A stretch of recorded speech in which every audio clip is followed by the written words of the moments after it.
I don't. Oh God.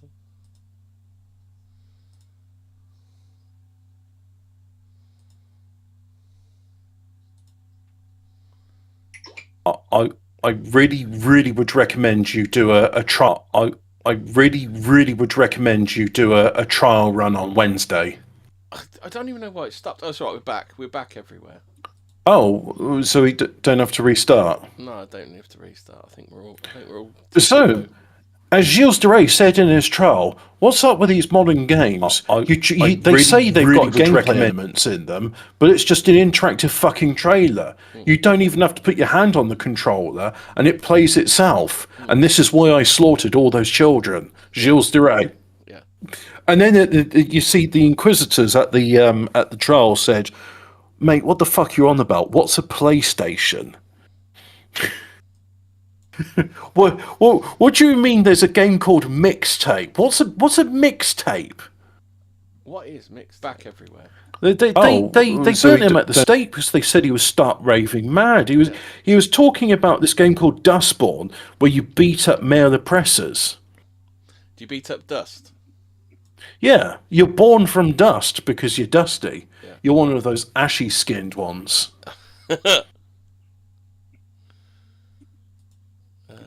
I mean, seriously, like if you got a scene where you're supposed to do a dramatic chase, it kind of takes away from the drama and tension where you can just go, "Oh, I can just walk away from the computer now because this game will play its fucking self." I mean, if I wanted a game which played itself, I'd watch a modern movie with CGI effects in it because that's all they are. What the fuck's gone wrong with entertainment? I mean, there's all these things. It's not made for anybody. It's made for a pile of festering shit. Is what it's made for. Yeah, those people. Yeah. Hey, I wasn't talking about people. I was literally said like, if there was a pile of festering shit which had money, the directors of these game studios and films would be like, that festering pile of shit's got money. How do we get it to buy a ticket to see our shit?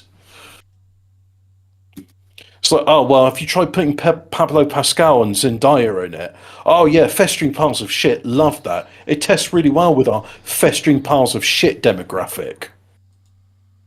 Yeah. Yeah. So Gilles de Rais had a lot to say about festering piles of shit, didn't he? Did he? Well, he said the problem with modern cinema is the fact is, like, the nepotism, even the boomers from the nepotistic cult, they never pass their knowledge down onto the next generation. And the next generation are so fucking arrogant. And he says, look, if you just let me slaughter all their children and bugger them to death, that'll shape up their ideas and I'll make them at least do some good... In completely unrelated news, have you heard Reform now have a Friends of Israel group? Oh, that's brilliant. Yeah. So anyway, as Gilles de Rais was saying, look, if you let me bugger these nepotistic shit directors' children to death, at least they'll make some good tragedies. And then the prosecutors were like, Gilles de Rais, this isn't a very good defence of you buggering children to death. And he says, no, but at least it'll get them to buck their ideas up. And to be honest, look Gilles de Rais, I don't think this is a very good defence, but... I gotta say though that even God finds use for broken men, right? And even in Gilles de Rais, he's not completely evil. I agree with his stance on Hollywood and modern entertainment. I think it is a load of bullshit. I think it all needs tearing down.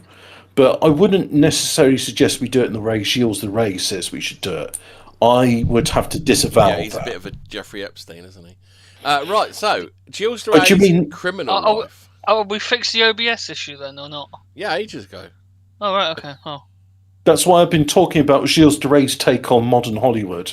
On Epstein, yeah. You mean Jeffrey Epstein? we have to get the maybe the theory of reincarnation, the immortals is maybe that was Jeffrey Epstein. Well, what did Gilles de Rais look like? Jeffrey Epstein, Gilles de Rais, very because I'm Gilles de Rais. Gilles de Rais was a very dapper gent. Let me find a picture of Gilles de Rais. Well, an artist rendition. It's gonna look like fucking the guy in Florida that's definitely Jeffrey Epstein, even though his name's like Pete or something. Right. Oh, speaking of artistic depictions of people, it's not an artistic depiction of people. It's an actual photograph of our Lord. An actual photograph? What? Hang on. Yeah. There we go. Look, he looks quite a bit like Lord Farquaad from Shrek. Lord Farquaad. Oh no, that's not it. I'll put it up on stream. There was a photographer, and he did this photograph of the tabernacle. And when he went to what kind of website are you sending to me to, Henry? Like, it's asking me to verify myself. Our stream. Which one are you talking about? Oh, the trial of Giles de Rais. Giles de Rais. How do you do it? I bet you did it properly, didn't you? A bit last week. What properly? Giles de Rais. How do you say it? Oh, it's Gilles. Jill. Gilles de Rais. Right. The French, when they pronounce the G, they say a J. Like, for example... Is Jacques and Jill French? Or is that Jacques and Gilles? Yeah, I mean, these are French names. Yeah. Fraser, if you went horse riding with Jack, would you help Jack off the horse? Is this like some homosexual thing?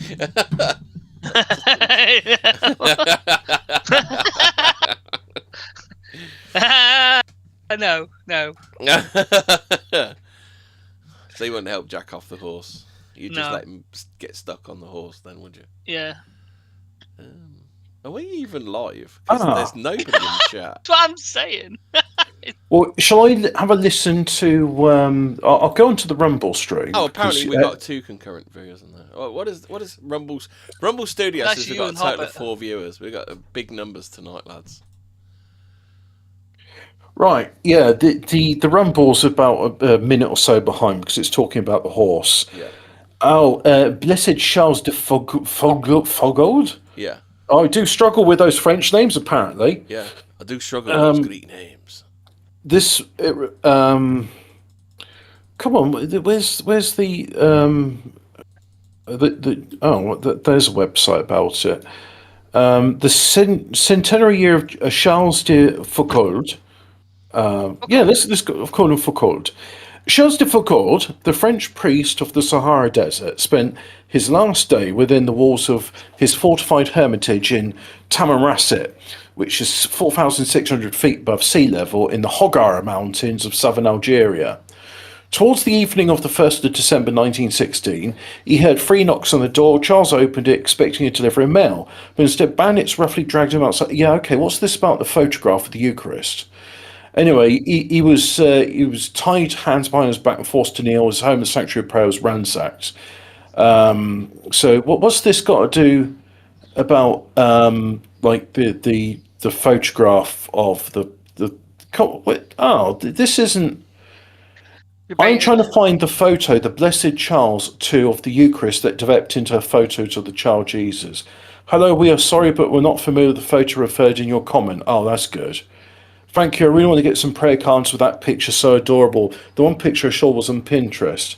I don't know where the story originated about the miraculous image, but the image that is posted with the story about the monk in the desert was painted by C. Bosseron Chambers and is titled Christ at 5. It was copyrighted in 1933. That had been 70 years after the death of Charles de Foucauld. A detailed image is... Who did the cerulean photography? Who did that? No, that's not Charles de Foucauld. Oh, okay. I was given a Holy Card reproduction of the photo and compared it to the painting, and they're actually different. The painting has 3 stylized roses around Jesus' head and inside the halo in the painting, but these do not appear in the photo reproduction. Hello. It's an old card too. The card on the back actually said it wasn't Blessed Foucauld who took the picture, but one of the other desert fathers of his order. Did you say hello, I bet? Oh, that's sad. He said Father Lenny Tiggy, who was very knowledgeable about Brother Charles, said the story is false. You can contact Father Lenny at his website for more information. And he's got a website about the life and times of Foucauld. That's a funny name for a cold, and he lived in the desert. The comedy circular images are based on or very similar. I think Hobbit's just on broadcast, Fraser. He's not. He's right, not on receive. So anyway, Giles the Fockhold isn't Giles de Rais. He's on broadcast, Fraser. You And ain't getting the conversation here. Yeah, it's all.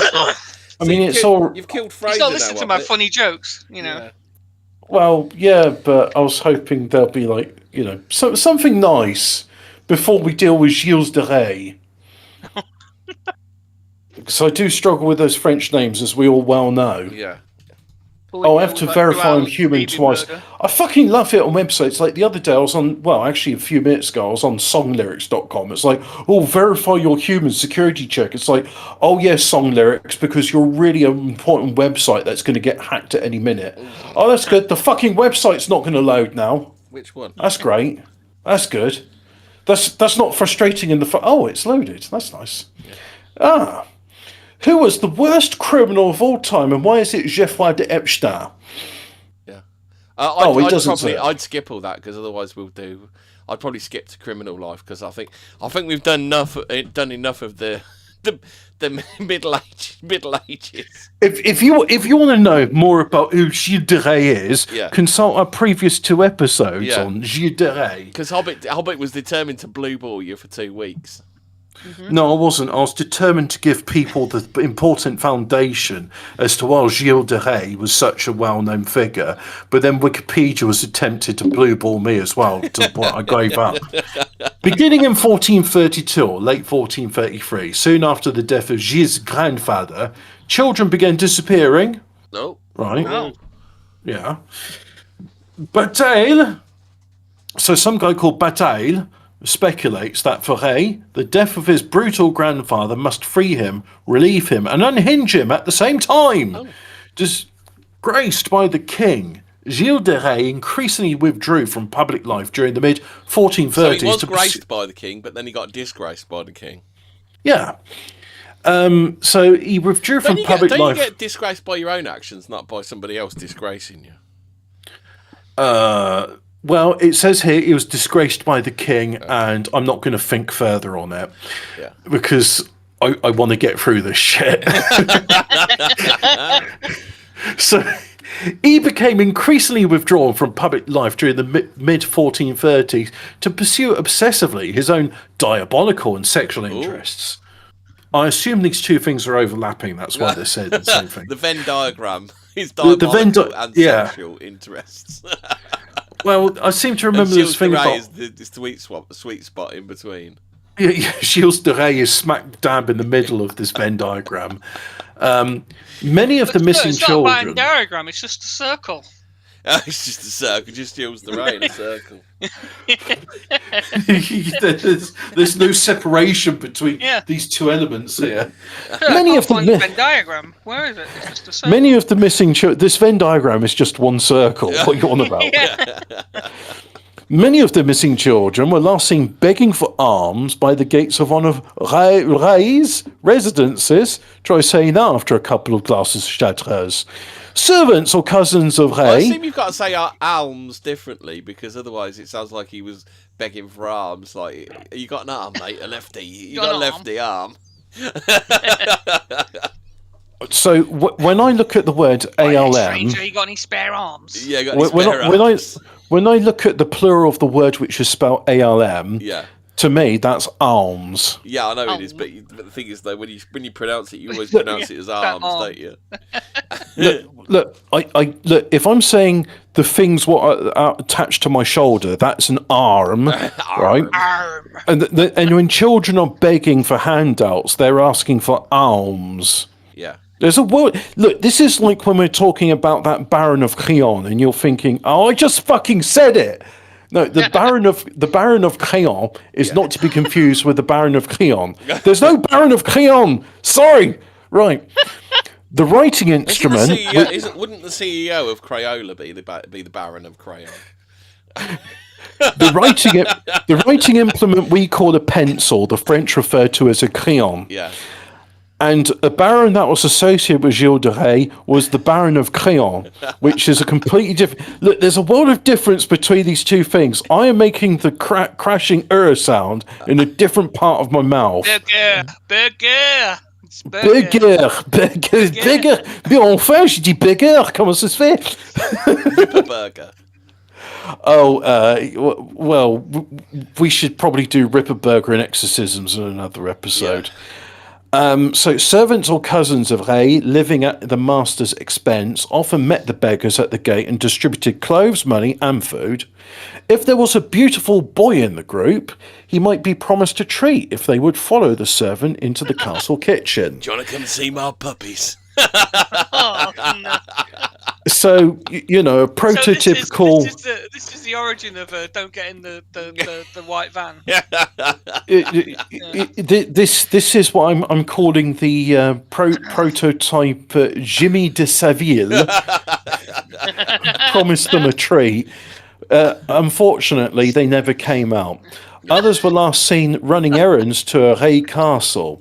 When Rais was staying nearby, young boys were last noticed gathering plums, tending sheep, guarding cows, or chasing butterflies. They weren't the only plums they were gathering, am I right?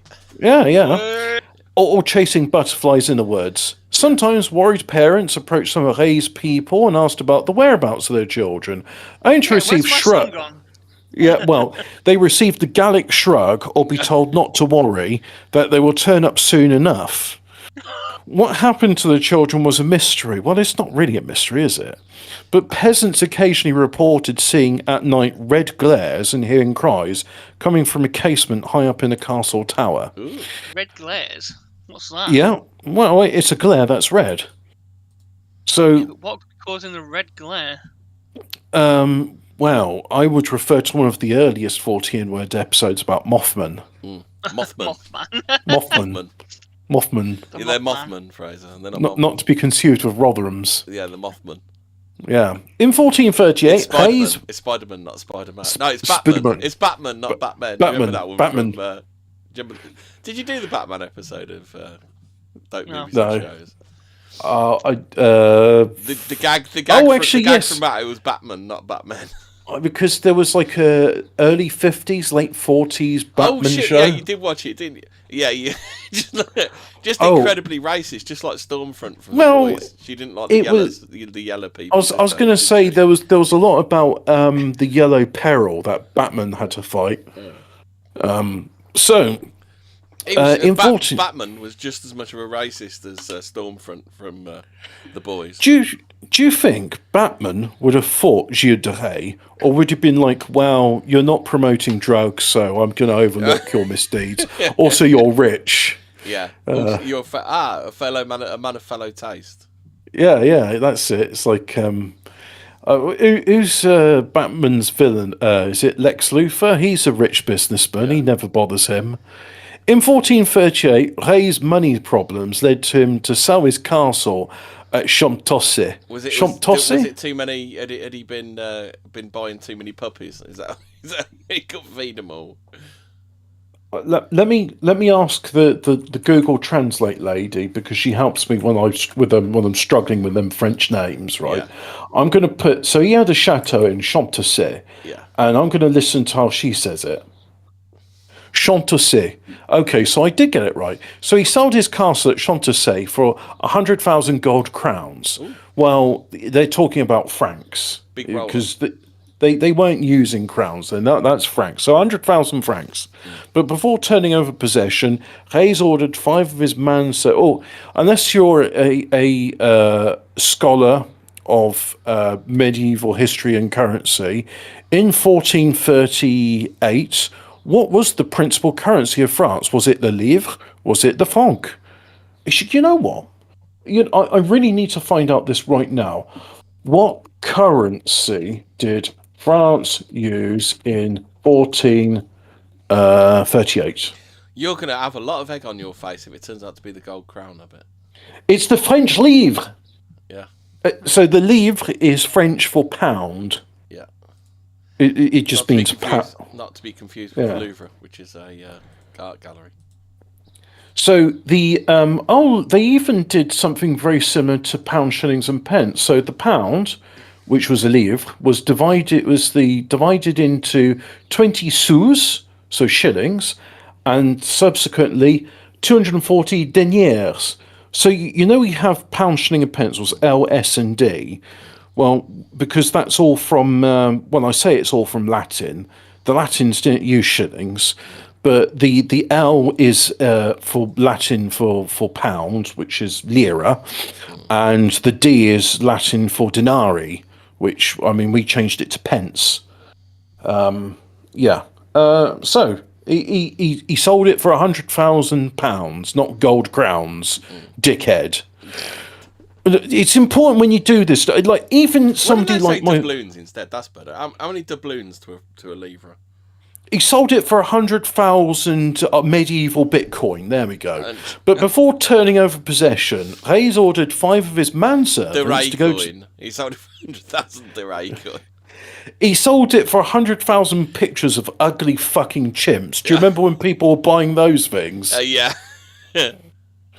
Oh, NFTs, weren't they? Do you remember those? Yes. Non-fungible tokens. It's like, well, I've just copied your non-fungible token. So much for its non-fungibility. That seems very fungible to me. Yes, it does. He ordered 5 of his manservants to go to the tower of the fortress. Was he like, everything's packed on the cart, and he's like, fuck. I've left the 40 child skeletons in the tower. Bollocks. It literally is that. He says to his man, look, but before the new owners of this chateau and Champ-Tessé comes here, we're really going to have to remove the skeletons of all those boys I buggered to death. Oh, not that buggered to death. That died in mysterious circumstances accidentally. That wasn't rabies me. From the puppies. Gilles de Rais buggering them to death. Yeah. Oh, I think I dodged a bullet there, Jimmy de Savoie. So, where are we going? The men place the remains in. Oh, this is very, very good grammar. Yeah. The men place the remains in the free coffers. So we go into present tense for a historical fucking account. The men place the remains in free coffers and transport them, much of the way by water. Much of the way by what? What a terrible sentence construction. To Rais castle at Machecoul, where the bones are burned. I quite like Machecoul, and that sounds really evil. Like, was he like Shamtas sounds kind of nice and whimsical, whereas like I want to move to Machecoul because I'm going to be like murdering kids, a lot of kids. Well, mache is like papier mache. It means paste. Machecoul, so a cool is like a cow. Yeah. So it's a mashed cow. So someone's face. You just need the I don't know. We ain't got any of the. So someone's face got smashed in at Machecoul, where the bones were burned. Oh no, sorry, where the bones are burned because of present tense. Yeah, where the bones are burned. It's happening right now. The bones are burned. The bones are burned. Other than How do we sleep when the bones are burning? I mean, we might as well put this into a pigeon translator for all the grammatical sense it's making. Other than young boys, speaking of that, there's a slightly more uncouth American version of the. Now, some people might refer to it as the colour they're known for, Babel translator, which I'm thinking the politically correct term would be Section 8Es. Niger. Are you thinking of Niger? Niger Bible, yeah. Niger Babel. It's the dialect of English is also known as Section 8Es. Yeah. Like Chinese and what have you. But anyway, this is a very good account of the story, and it's better than Wikipedia still. Other than young boys, Gilles de Rais' other obsession was conjuring. Rais participated in 10 to 12 rituals. I'm going to call him Gilles because they keep referring to him. Rais is just like saying Manchester. Yeah. If they keep calling him Manchester, it's just like, look, he's from Manchester, but his name's Gilles. Gilles de Retz. Gilles de Retz is he was called Manchester at the time. It wasn't called Retz. Yeah. Right. So Gilles participated in 10 to 12 rituals in which attempts were made to summon the devil. Ooh. One such invocation occurred in the summer of 1439 in his castle at Tiffauges. His conjurer, a charming 22-year-old from Florence named François Prelati, directed Gilles, his priest, and two of... You got a priest in this as well, fuck me. Yeah. And two of Giles's valets as they traced several circles in the soil with the tip of a sword. Prelati invited anyone who wished to speak and make a pact with the devil to step inside the circle. Oh, yeah. It's always you want to sit in the circle because Muhammad's mate did all right when he sat in the circle, but old Muhammad didn't do so well, did he? Well, you're Billy No Mates if you don't step inside the circle. Yeah. So Giles willingly did so, holding in his hand a note he signed should the devil appear. Come at my bidding, and I'll give you whatever you want, except my soul and the curtailment of my life. Oh, look at that. He just headed off that fucking monkeys. Like, fuck you and your monkeys, Paul. You can have anything you like but the soul. And killing me early. Fuck off, devil. That's how you do a deal with the devil. You slap the...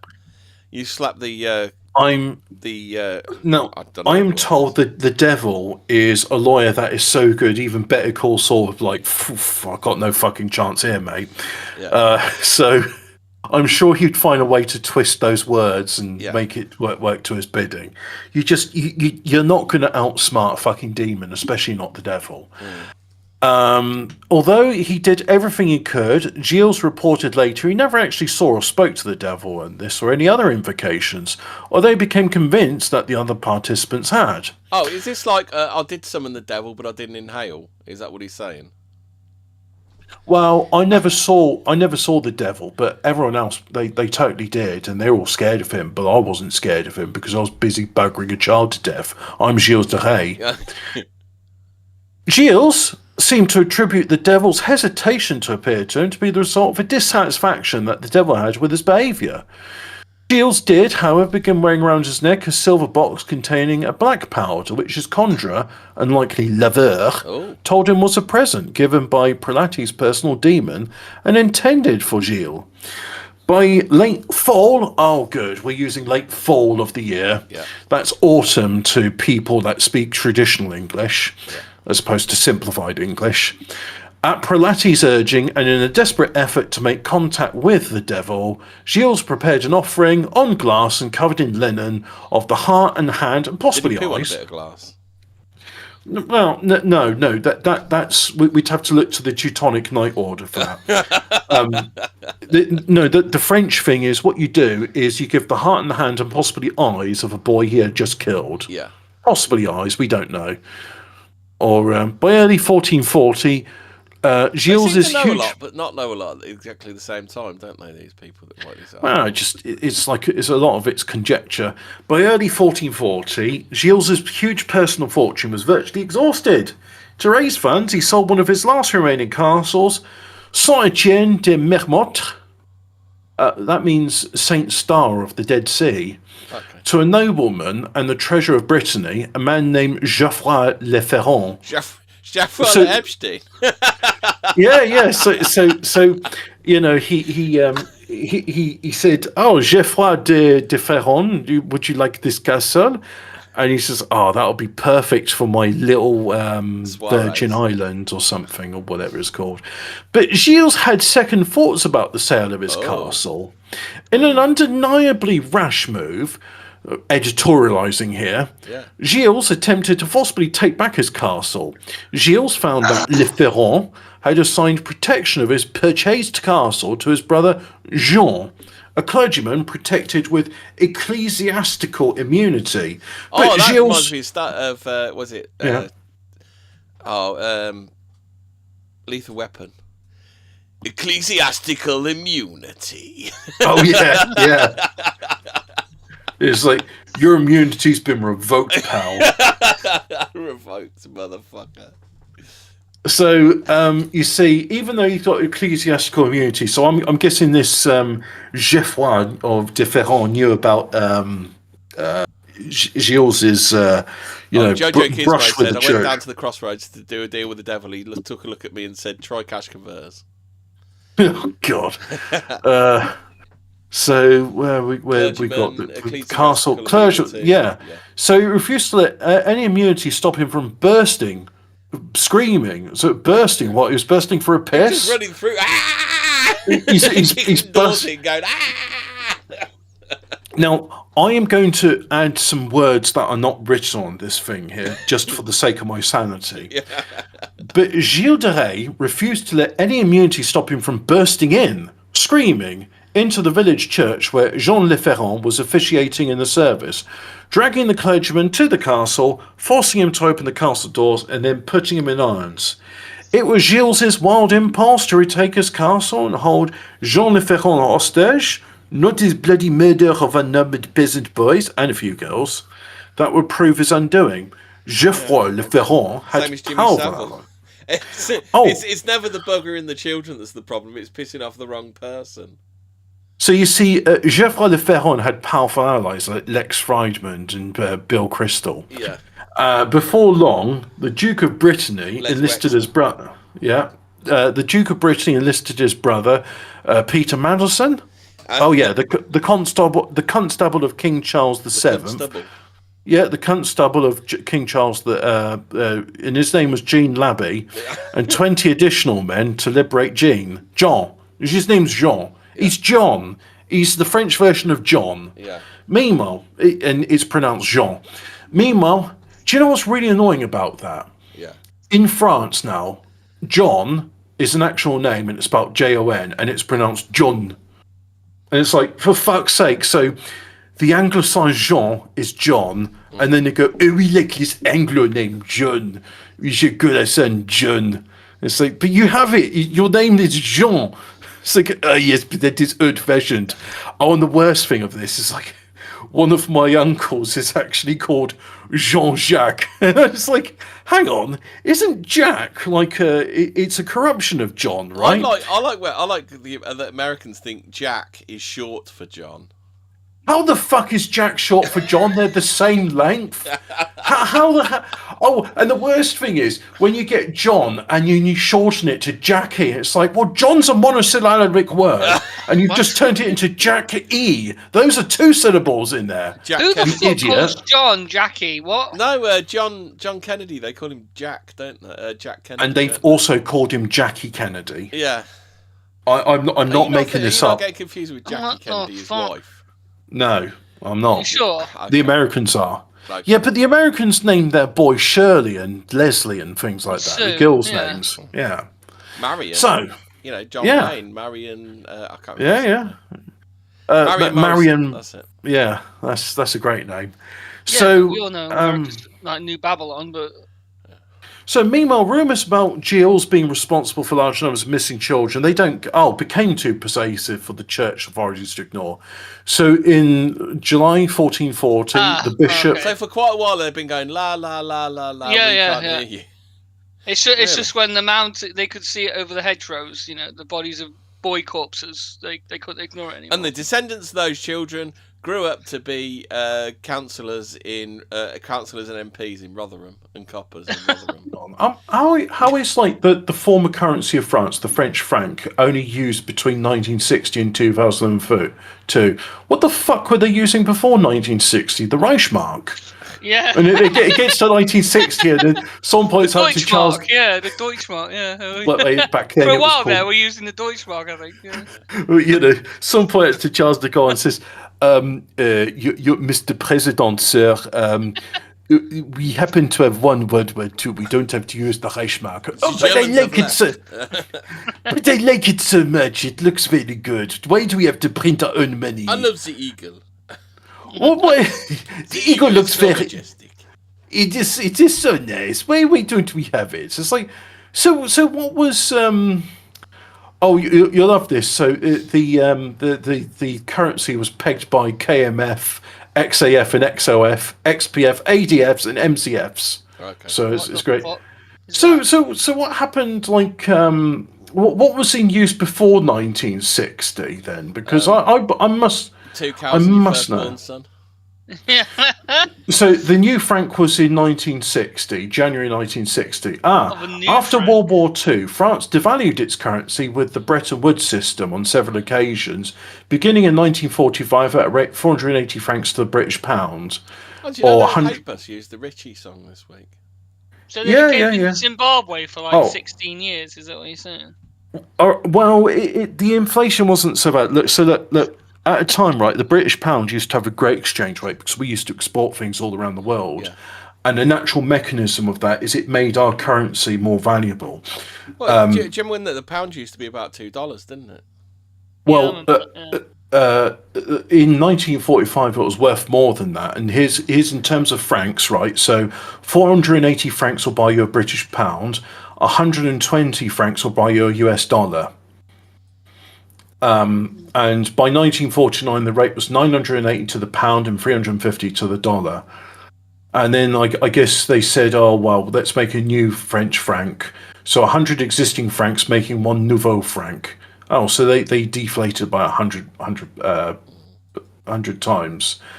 And so the old 1 2 franc coin. Oh, anyway, yeah. So anyway, francs are very interesting unit of currency, and I like them, and I miss them actually. I do miss the French and Belgian franc. I'm hoping in my lifetime I'll see an end to the euro and we'll go back to national currencies, but that's an issue for another time. I think we should be doing German at school, and we were talking about Deutschmarks for like the first year, and then we had to use euros after that. It was annoying. Yeah, I was using them as well. I was like buying albums when I was in Germany. I was like, well, this is 44 marks, and I was like, well, if I divide that by 3, if it was 33 marks, it'd be £11. So I'm paying like, that's £3. So this album's like 14 quid, which I think was still cheaper than over in Britain, and it was an English album. So I was like, yeah, I'll buy this album. Yeah, it was a CD album. Expensive, weren't they, when they first came out? Yeah. I think it was like 20 quid for an album, sometimes a bit more. It's amazing how they've just devalued everything, haven't they? Just sloppified it, haven't they? Just like they've ruined it. Like there's no market for films now. Like nobody wants DVDs. Nobody wants CDs. Well, nobody wants modern DVDs. They've decided to put it all online and haven't thought about the consequences of any of it. But the other thing, James Cameron was talking in a interview, and he was saying, "Well, look, we used to do DVD features where we do director's commentary and special features and behind the scenes and all this other stuff. But in the streaming age, we don't do that anymore. And there's no budget for it. The producers won't give us a budget for it. So these modern DVDs, like we've had the peak age of peak DVD. Now what you get is just like you'd be better off, right? Just going to Pirate Bay, downloading H.264 BD rip and then burning it to a DVD. Because you'll get better quality as well. Like a lot of these remasters are really fucking shit. Like I watched the remastered RoboCop and they got all the color balance wrong, and it's just like, look. No, that's just that's the bits where Murphy's getting shot, and that because it's from it's transferred from different films. No, I'm not talking about that scene. There's like a scene right where, and I watched them, and I prefer the original one. And you know the scene where RoboCop's going into the petrol station? It looks better in the original, because in the original the colours are more saturated. Like the flames are bolder, they're more yellow, and RoboCop should be blue because he's a police robot. Whereas in the remaster, they're like, oh no, let's make him silver and let's desaturate everything. It's like, what is it with modern filmmakers? Well, it's not just modern filmmakers. It's like the world's got an aversion to like bright colours. Like somebody the other day was talking about a remaster of Halo, and they were showing like the original bit versus the new bit, and then there's even like some bits where like storytelling in the set's taken away, like. I got to do this bit right. Imagine you're Giles de Rais, right? Or you're one of the prosecutors of Giles de Rais, and you've just walked into his castle and you see bones strewn around and gore smeared on the walls. You'd go like, well, what's going on here? And in Halo, the original game, where before you encounter the Flood, you see the bodies of all these alien soldiers and all their blue gore smeared around. What's the aliens you fight in Halo called? The Flood, or no? Before the Flood, you fight the guys. The Covenant, that's it, yeah. And you see the corpses of all these dead Covenant soldiers and the gore smeared on the walls, and you're just sort of walking into this like disused facility, and you see all this stuff. It's like, well, what's going on foggy. here? It's, yeah. And it kind of like sort of sets the scene, like, well, something bad's gone on here. Like 40 boys have been killed, and their skeletons are left in this castle. And in the modern game, they took away all that gore. And now. Well, that's it. They literally burn the corpses and they scrub the gore from the walls. And it's like, well, look, I know like modern games, like they don't like this sort of stuff because gore's bad, but that was an important element in telling the story of that game. The other bit about. Well, I mean, it comes in later games where, like, and you get this in, like, other games as well, where the ammo comes in on the drop pod from the sky, whereas in the older games, you'd get new ammo and weapons from fallen soldiers. Yeah. And why do they keep sanitizing all this shit? It's really annoying. So, in July 1440, the Bishop Jean de Melestre of Nantes ordered an investigation. You see, it's funny how Giles the Ray lived in Nantes. Or Nantes. Well, not Nantes. Yeah. But it's... actually, you know what? I'll ask French lady, how do I pronounce that town? Excuse me. So I'm going to put the name into the thing. Say it for me. Nantes. Well, she just said Nantes. Nantes. The S is silent, so it's not Nantes. Well, it sounds a bit like the how the Belgians say 90, Nantes. Yeah. Which is funny because the Greeks call it... Not 90. No, 90 is French. Belgians call it nonons because nonos is Greek for 9, and they use that for like their words. In July 1440, the bishop... he said he was in Nantes in order an investigation. Parents and other relatives of the missing were invited to give either live testimony or prepared depositions. And then some lady to Rupert Lowe says, why'd you keep harping on about what Giles de Rais did? It was in the past. No one cares. How dare you liken this to the Holocaust? Parents and other relatives of the missing... we said, so dozens did. The results of the ecclesiastical investigation were published on July the 29th, or the 29th of July, as we called it. On the 15th of September 1440, Giles de Rais was arrested. Gilles de Rais surrendered, offering his sword to Constable Jean Labbe. The constable unrolled a parchment seal and read the order. So Gilles was to follow Labbe to Nantes, and there he was to hear the charges made against him. Horses were saddled, and Gilles, plus several of his associates, followed the Duke of Brittany soldiers along the road to Nantes. Accompanying Gilles to prison were alchemist and conjurer François Prelati. That's the Italian. I think very handsome, dashing fella. Yeah, he was. He was 22 years old at one point. Priest Eustache Blanchette, and valets and... Eustache Blanchette. And I think that's Eustace, as we call it. Yeah. And valets and partners in crime, Henri Griat and Poitiers, which is a.k.a. Etienne Gorielot. So Poitiers is also known as this. Yeah, it is. Pingu. They arrested Pingu as well. I'm looking at the name Poitiers and I'm just thinking to myself, the little dwarf, I call them the little dwarf in Fort Boyard, as opposed to the giant dwarf. Yeah. So one of the dwarfs in Fort Boyard. Dwarf, did you know that? Yeah, but it's a Guatemalan that's 4'8". So, no, isn't Cyrax taller than that? I don't know. He's a very tiny little man, isn't he? Yeah, but I think he's taller than 4'8". I wouldn't like to stand near him to compare heights, though. I bet. Anyway, one of the dwarves in Fort Boyard is called Passepartout, which means go everywhere. And the female contestants will attest that he really does go everywhere. He is very hands-on with the female contestants. So it's a bit like the old... do you remember the old rhyme to remember stalagmites and stalactites? It's mites go up and tights come down. Oh, I see. So Giles was subject to two proceedings, a secular inquest and an ecclesiastical trial, the two transpiring in parallel. The focus of the two proceedings differed. The secular inquest focused on two criminal charges, the murder of some unknown number of children, and Giles's assault and false imprisonment of clergyman Jean Neferrand. The ecclesiastical trial, or Inquisition, considered both of those matters. Nobody expects the Inquisition. Well, I think they did expect this Inquisition. It was like it was a long time coming. Yeah. They considered both of those matters, but also raised the issue of doctrinal heresy, relating to his numerous efforts to summon the devil and practice magical arts.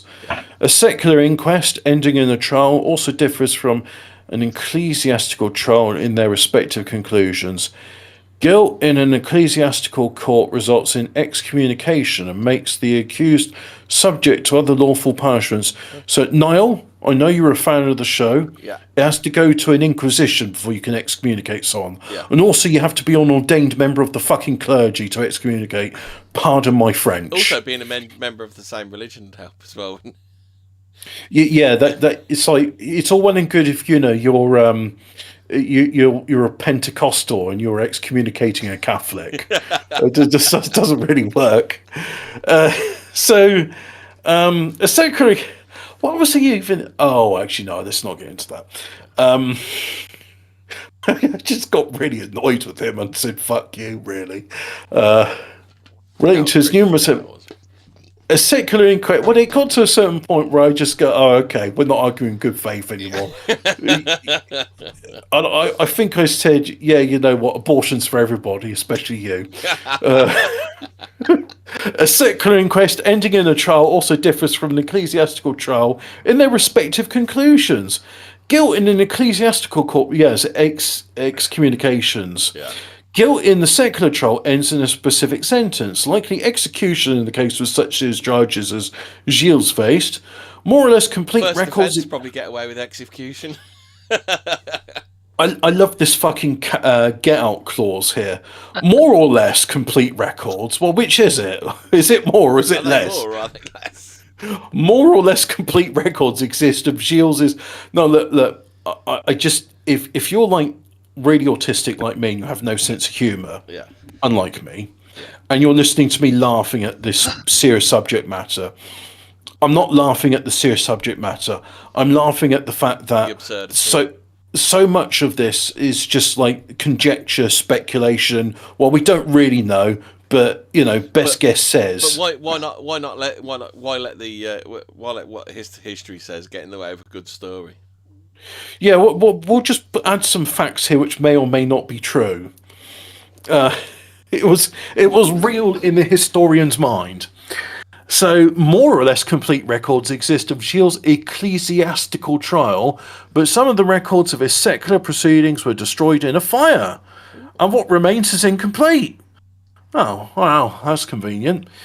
In the secular proceedings on the 15th of September in Nantes, Rais was read the charges against him, that Gilles de Rais, because I would keep using the name Gilles, relating to the murder of many children and his assault and detention of Jean. How many? Well, just many. Many. We accuse you of the murder of many children. We don't know how many, so that's why I'm saying many. Actually accuse him of the murder of a specific amount of children because they need evidence that he murdered said children. Well, I think the burning of the bones means they were trying to hide the evidence of how many it was. Yeah. So that's why the accusation, and that's why they also were talking with the parents about their children going missing, and they're saying, well, at least 40 parents have said their children went to see puppies. Yeah, you know, they saw what's his name, Jimmy de Saville, and Jimmy de Saville, and it was like, oh yeah, well, they'll never seen after that. So at least 40. Relating and the assault and detention of Jean Neferrand and unlawful occupation of his former castle. Yeah. 4 days later, in the ecclesiastical trial, Giles listened as the prosecutor reads an indictment consisting of 49 articles. A commissioner appointed to take evidence in the secular inquest, Jean de Toucherond. Jean the Kid Toucher. Well, it means toucher of the round. Does he like a boob? Does he, John? Is he a boob or a bum man? Toucher rond means he touches the round. But what the round is, it could be a round cannonball, it could be a round bum, it could be a round belly, it could be a round bonce. But anyway, his name is it could be Toucher. His name is Jean-Luc Toucherond, and he's the inquest. He opened his investigation on the 18th of September. Each witness also entered, knelt before the commissioner, made the sign of the cross, and swore to tell the truth. Oh, funny enough, an Ortho bro blocked me on Twitter today because I asked him how do Orthodox make the sign of the cross, and it wasn't a setup to a joke or anything. It was just like, we were both commenting on how some Baptist pastor was mocking. You're saying he was mocking Orthodox, but then the Ortho bro said, "Well, that's how Catholics make the sign of the cross." And just imagine that, like, a huge part of your life is how you do the signs of the cross. Well, just imagine that's the level of Christianity you've got to. Well, look, if you start at the shoulders, then do head and tail, or whether you start at the head, tail, then shoulders. Spectacles, testicles, wallet, and watch. I bet. Yeah, exactly. That's the way I do it, and that's the way spectacles, testicles, wallet, and watch. That's the way I like to pray. Yeah. Either way, you've made a sign of the cross. Yeah. I don't see it as that big of an issue, and it wasn't me taking the piss. I genuinely wanted to know about how do you do things differently. You know, the follow-up question. They are very touchy about their religion, aren't they? They've got a real chip on there. I think they know it's not the proper Christianity, so I think they have a massive chip on their shoulder. It's the thou doth protest too much. You see, I'm very much. I'm quite relaxed. I am considerably more Christian than Yao. Yeah, no, I just like, okay, well, you enjoy your pride then. Yeah. Pretty sure that's one of the big seven. Pride. I have been to confession over pride before because it's for the longest time I didn't go to confession because I thought, wow, it's I don't need that. It's like, well. Well, it's antiquated. Like, why are you just telling like a man in a box what you've done wrong? What's that going to do? And it's like, well, actually, it's a bit more than that. He's actually a stand-in for God himself at that point. You're not really talking to a man. You're talking to your creator. It just the man has to be there to be present. Anyway. A commissioner appointed to take evidence in the second inquest. Yeah, the first witness, Baron Lezard, testified that in September 1438, when Giles and his company were passing through her hometown of Rocher-Benard, her 10-year-old son was approached by Poitiers. Poitiers began chatting with the boy, asking about his ambitions. And then laughing, saying, "Oh, well, that's a very noble goal. Too bad you won't see the end of tonight." Oh, no. It's like, I almost think Plateau is going to do that joke where the boy's like, "I'm scared." He's like, "You're scared? I'm going to have to walk through this forest alone tonight." And this is called foreshadowing.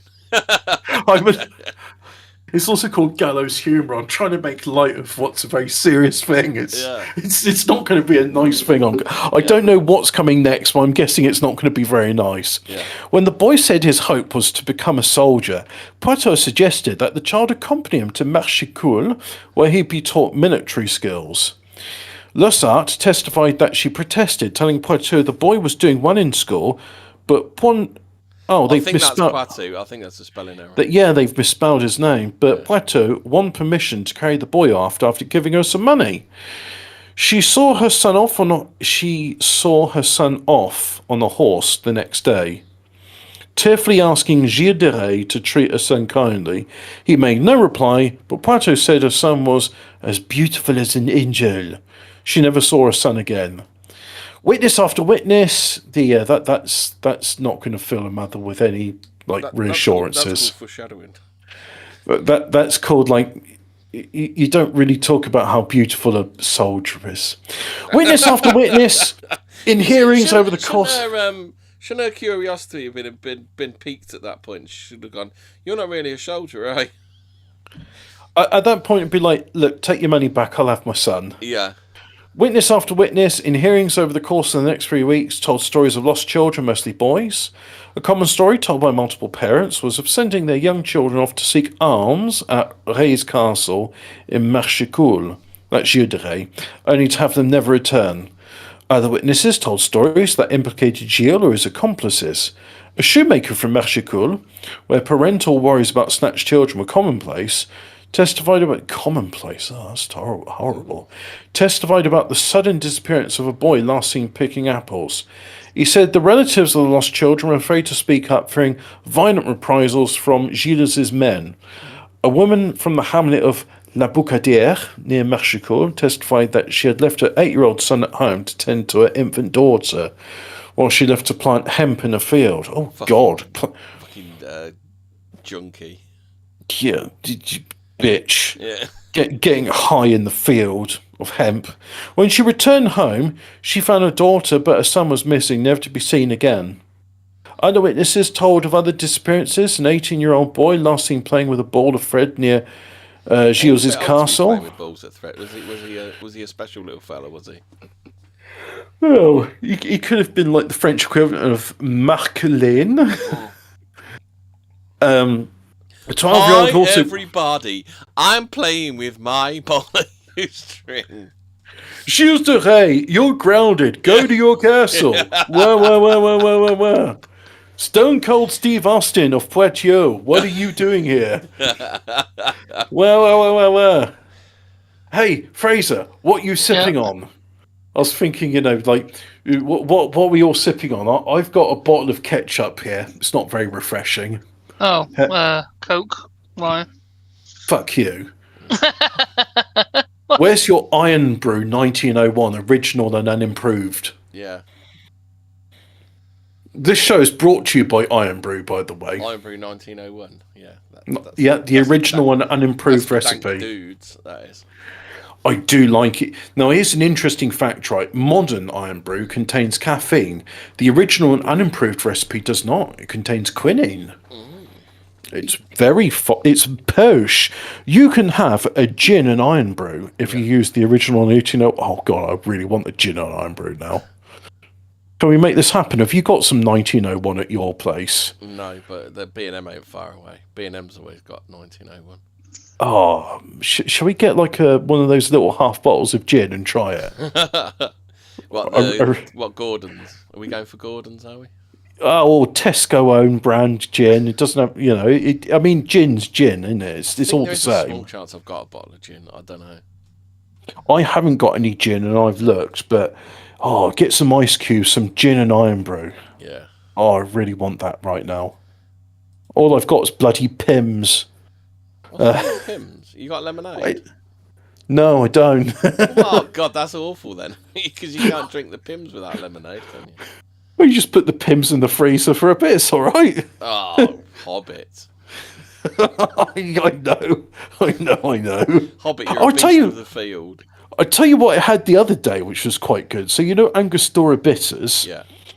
Well, I was drinking some Chartreuse and I thought to myself, I could make this even more bitter and unpalatable. So I put some Angostura bitters in it. I was like, well, this is half as bitter as Campari. And then I watered it down with some lilt. I was wondering what Lipton iced tea and rum would taste like. Do you reckon that would work? You know what? Channel the spirit of King Cobra JFS. Yeah. Let's make it happen. Do a dank dude cocktail. Well, I literally made a dank combo in honour of our Dark Lord, King Cobra JFS. Yeah. So it was a glug of Chartreuse, the green stuff. Do you think King Cobra JFS would have been friends with the Gilles de Rais? Oh, God, yeah. Dank dudes summoning demons together. Well, except when, it came to the trial, be like, fuck sickos! Yeah. And how would you say that? Those boys were of age. Hang on. Let's see. What would sickos be in French? The malades? No, because it doesn't mean they're ill. He's talking about perverts. Yeah, you know what? Let's have it. I am gonna put in because I don't actually know what pervert is in French. So if I just put English there, is it going to be le pervert? Perverse. So King Cobra's dank phrase would be "enculé le perverse." We've got a new follower on Rumble. Oh, nice. Gizzy51. Cool. I don't recognise that name, so, well, welcome Gizzy51. Yeah. We will be resuming our talk of Giles de Rais, but anyway, as I was saying, my dank drink combo that Dark Lord King Cobra Le GFS would enjoy. Glug of Chartreuse, dash of Angostura bitters, and then water it down with Lilt, which is no longer for sale, so I used Aldi's own. You have to buy, what's it called? English style, is it Fanta Tropical? Is it? Is Lilt? Yeah, but I bought Aldi's. I can't believe it's not Lilt. It's Lilt. I like it when they do. I can't believe it's not root beer. Oh, what, the Professor Peppy? No, they actually do root beer, don't they? Oh, okay. It's only now and again. I thought Professor Peppy was root beer. I've not tried it, but my uncle likes it. No, it's cherry Coke. People protest that it's not, but it is cherry Coke. Oh, okay. Mark Lane got buggered to death, and then, oh yeah, a 12-year-old. No, I've been buggered to death. Gilles de Rais, you are grounded. That is my no-no place. Ow. So that happened. Then the 12-year-old who disappeared after being asked by one of Giles's men to carry a message to the castle. The message was, fuck this boy to death. A 9-year-old boy.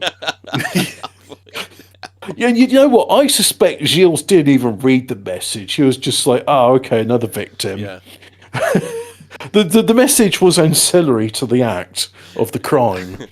A 9-year-old boy the message was knock yourself out. Just get stuck in, lad. I think that was probably the message. I got this message for you. Yeah, just leave it on the table, mate. Come over here. Yeah. Come have a look at my puppies. Yeah. A 9-year-old boy who was tending animals when approached by a Gilles accomplice and they're never seen again. Yeah. 2 boys, aged 15 and 7, sent off to buy bread in Marchicourt. Was that Bill de Gates, was it? The accomplice? Yeah, or Geoffroy de Epstein, or Prince André, who doesn't... Prince André does not perspire, but who never returned home. The sad tales went on and on. Yet other witnesses, and nobody cracked any jokes at this trial, by the way. That's all stuff I've been adding in. It was like a BBC comedy where they said, "Hey, fuck Trump, am I right?" and everybody applauded. I love comedy where people applaud instead of laughing. Yeah. You know you've got some good comedy there. Yeah. Yet other witnesses just to the fate of the lost children. You know you've really hit someone's funny bone when it produces a voluntary reaction rather than an involuntary reaction. Yes. Well, you see, laughter is ableist because not everybody gets the joke. Yeah. Whereas applause, everybody can participate in applause. Or jazz hands if they want. Oh yes, because applause hurts people with hearing. Yeah. Fuck's sake. Look, let's just... can we burn these people at the stake as well? Yeah. I think that the crimes they commit is equally as bad as Gilles de Rais. Yeah. So other witnesses suggested the fate of the lost children, such as one man who testified that he heard of a conduit filled with dead little children at Giles's castle at Champtissé. Another woman... Yeah, there was a conduit. Okay. Another woman testified is there a Middle Ages term for conduit? Does conduit mean something different in the Middle Ages? I think it means a small tunnel or something. Oh, okay. Yeah. Another woman testified she heard a woman named Perrine Martin, then detained in a Nantes prison, confessed that following the orders of Gilles de Rais, she had led a 12-year-old boy to Gilles' castle in Marchicourt, and there turned him over to a porter. While the secular inquest still continued, Gilles appeared in the upper hall of the castle of La Tourneuve. Puff of smoke or something? He appeared at the upper hall of the castle of La Tourneuve before the Bishop of Nantes and the Vicar of the Inquisition on the 13th of October to hear the prosecutor in an ecclesiastical trial read a bill of indictment consisting of 49 articles. Yeah, well, you mentioned that before. The articles included allegations that, well, look, if there's 49 articles, can we just list what the articles are? The articles include allegations that Giles and his accomplices murdered and shamefully tortured 140 children. Fucking hell. They did not ethically torture the children. That's terrible. Yeah, well, it was shameful torture of 140 children. They didn't do rendition on those children. They weren't. Do you remember when the government tried to call it? Was it extraordinary rendition or something? Do you remember what was the term? It was enhanced interrogation, extraordinary rendition, stress positions. Yeah. Playing them Barney the dinosaur on repeat, 24 hours a day. Playing them Rais 24 hours a day. Yeah. Oh, is that? That's against the Geneva Convention, that isn't it? I think even they would go to The Hague for that one.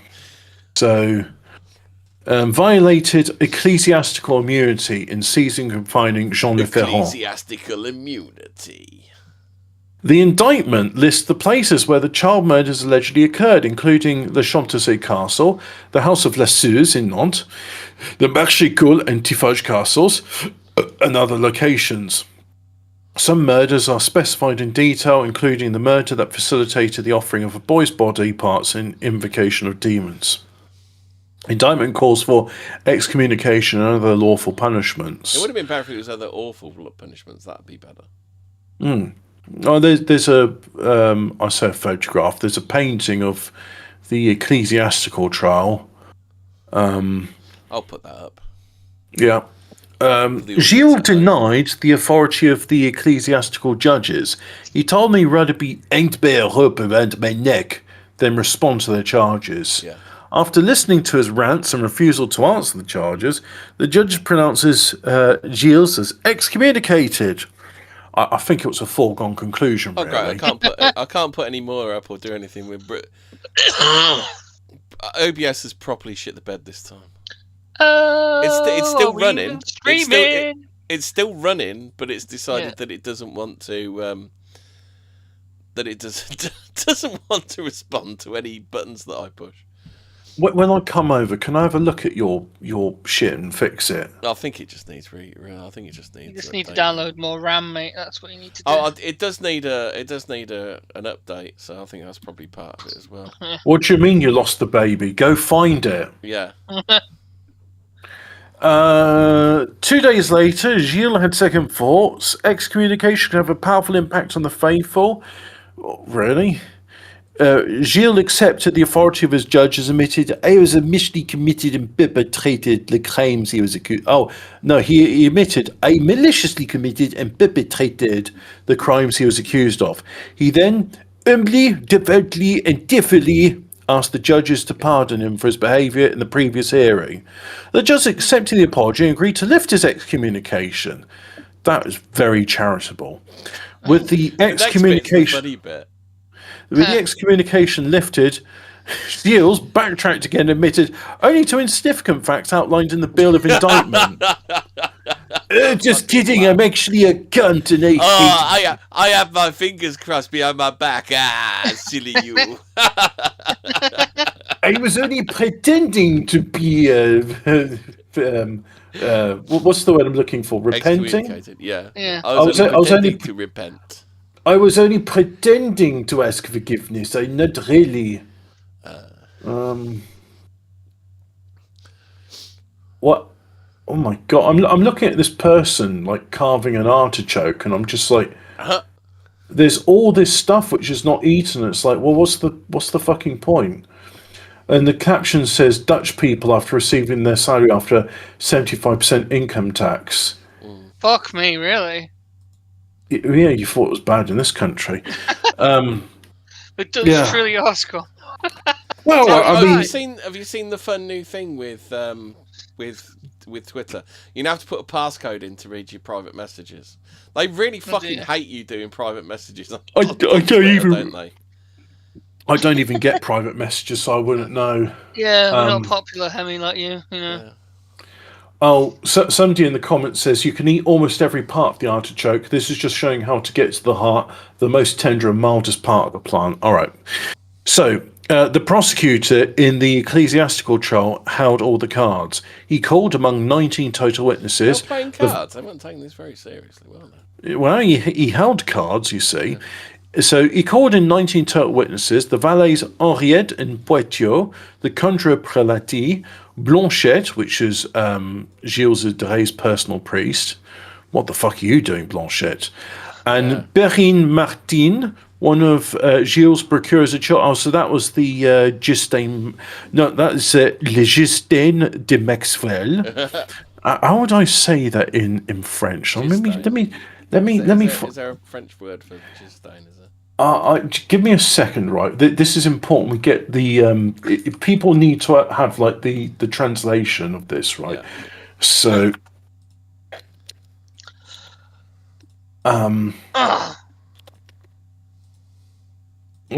so I'm just going to put that.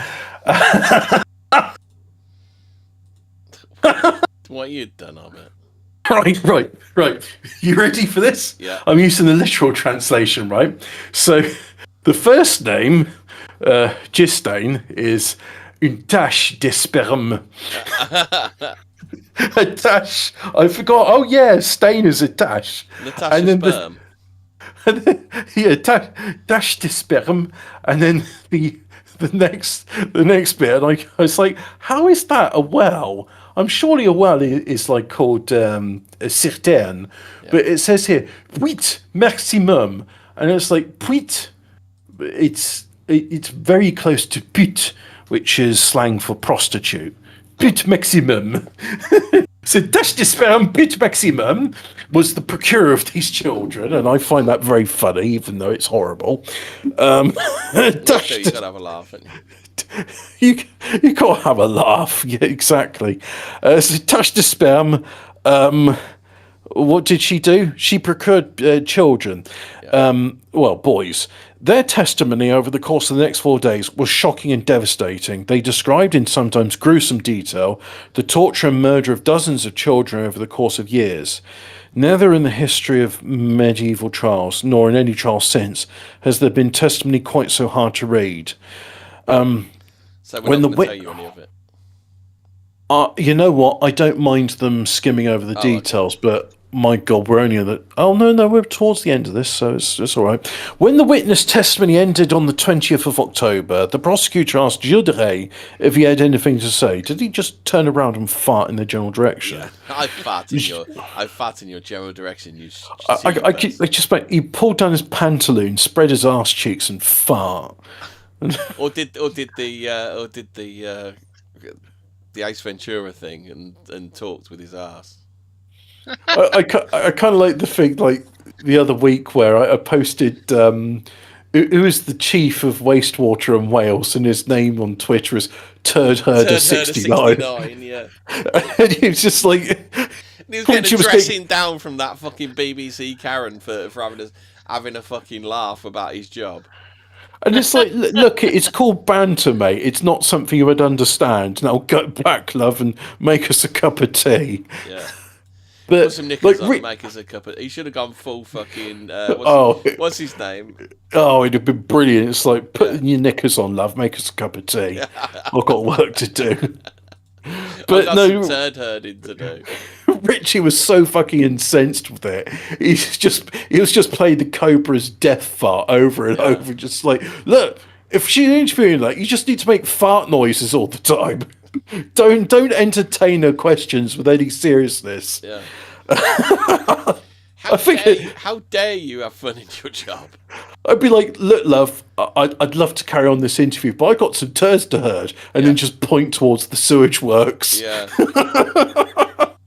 So, turd herding stops. So they asked Gilles de Rais if he had anything to say. Gilles responded he did not. The prosecutor then reminded Gilles that he had the power to apply torture in order to shed light and more thoroughly scrutinise the truth. The threat worked. His consent to make a full confession, which took place in the castle's high room before a notary... Folded like a fucking deck chair under pressure, didn't he? What a fanny. Oh, so he can dish it out, but he can't take can't any. fucking take it. Oh no, they're gonna be mean to me. Oh no, I better cry about it. Fucking hell, should we order you a ambulance, Giles? More like Jill the fucking Ray, am I right? Do you need some nappy rash cream? So do you need some Sudocrem for that, you fucking Nancy boy? Yeah, first said but so he had the officials asked Gilles if he had anything more to say beyond what included in the confession. He at first said no, but then, with great contrition of heart and a great effusion of tears, Gilles spilled out. Yeah. Gilles spilled out every dark secret. He blamed his crimes on the laxity of his upbringing and asked that his confession be printed in French as a warning to all parents. He described the tortured. Oh God! Don't do what I did, kids. Don't murder and don't bugger boys to death and murder them. Don't do what I did. That's bad. Don't dismember little boys and offer them as a sacrifice to demons. Yeah. Oh, okay. Okay, so the next bit of this is going to be unpleasant, and audience, I just look. I'm about to describe some really unsavoury stuff here, so if you're of a nervous disposition, or if there's children present, what the fuck are you doing? I'm sorry, but you're a bad parent. Yeah. Look, if you are a child, look, I apologise for what I'm about to say. He described the torture some children by suspending their body with cords or on hooks, how he rubbed or erected their penises of the boys, how he or his accomplices slashed their throats and severed their heads, how he ejaculated and laughed on their dying bodies, how he examined and kissed the most beautiful decapitated heads of the children he killed. I can't make any jokes about this, I'm sorry. Right. Finally, he asked for God's pardon and the forgiveness of the parents and friends of all the children I so cruelly murdered. It's a bit too... I don't think when I get into heaven, Gilles de Rais is going to be in there. Yeah. I doubt it. And if he is, be like, wow, God's mercy is infinite. When Gilles finally finished what must have been a truly stunning speech, the prosecutor said... brave, am I right? Yeah. The prosecutor set on the 25th of October as the day for definitive sentences. After sentence was rendered, the judges offered a chance to be received back into the church if he fully confessed his sins. Gilles did so in the presence of a monk. Immediately following the conclusion of the ecclesiastical trial, Gilles faced a final reckoning in a secular trial at the fortress of Le Bouffay. I'd just like to say, if you're secular and you don't understand the sacrament of reconciliation, as it's called, right?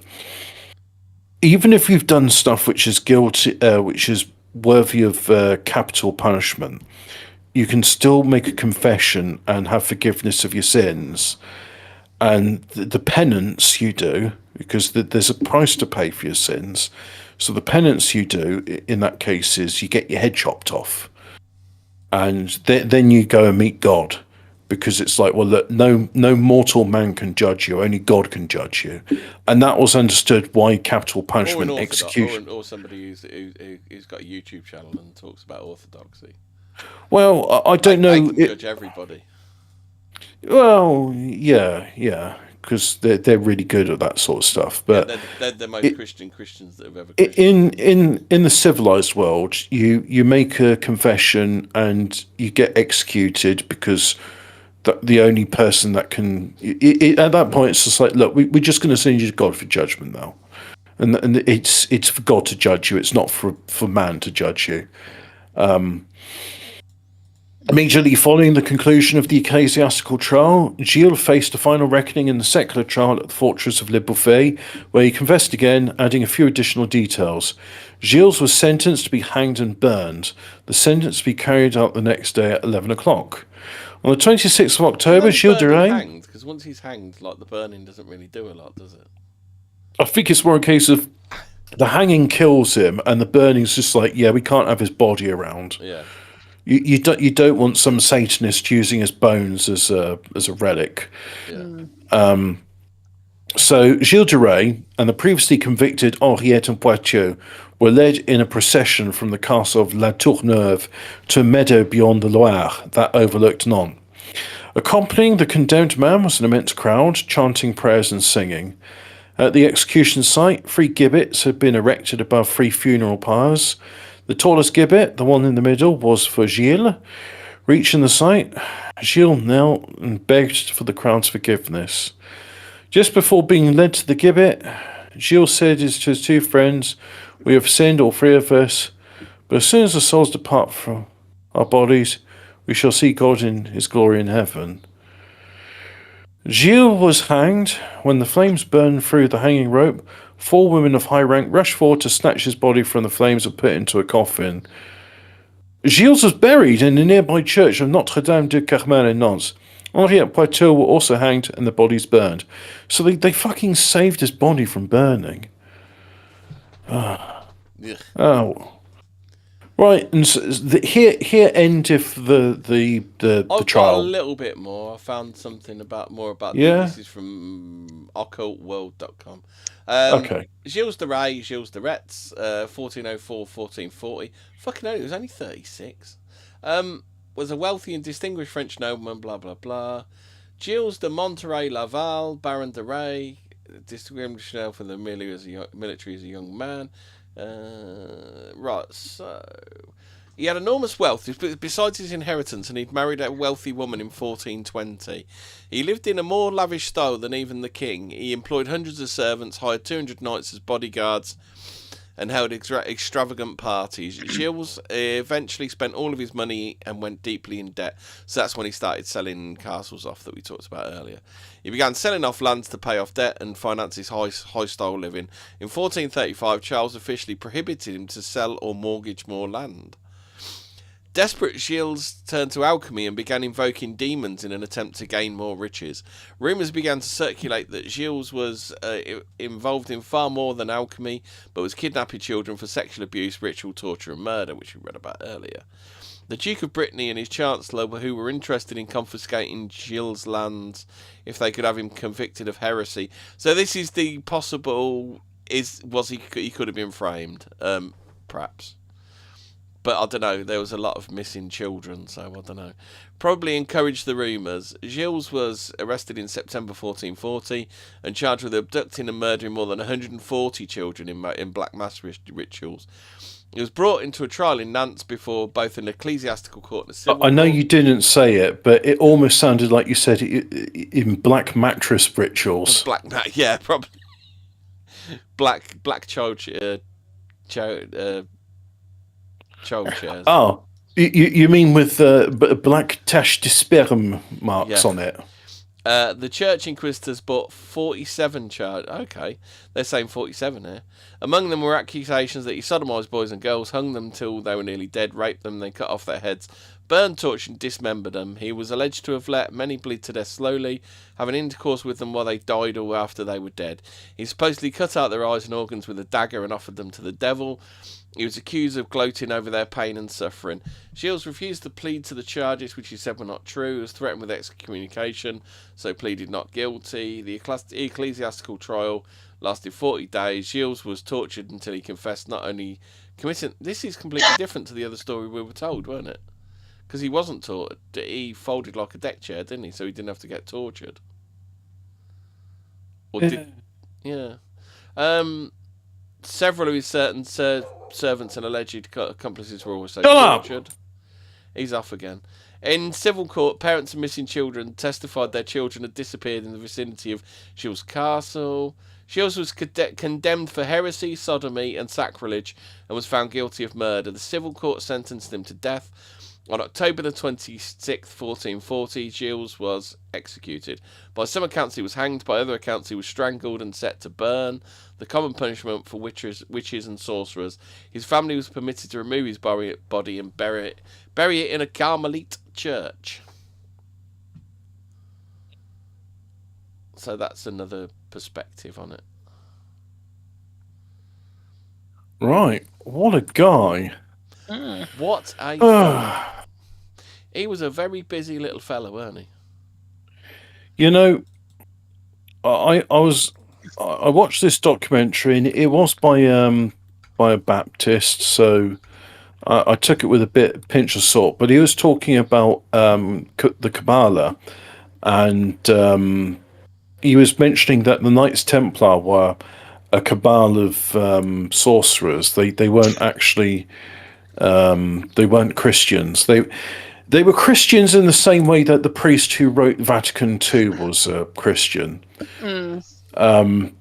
And he was saying that the reason they went on the crusade was because they had heard rumors that the knowledge of King Solomon, the Kabbalah, was being unearthed in the Holy Land, and they wanted to seize it before the Saracens did.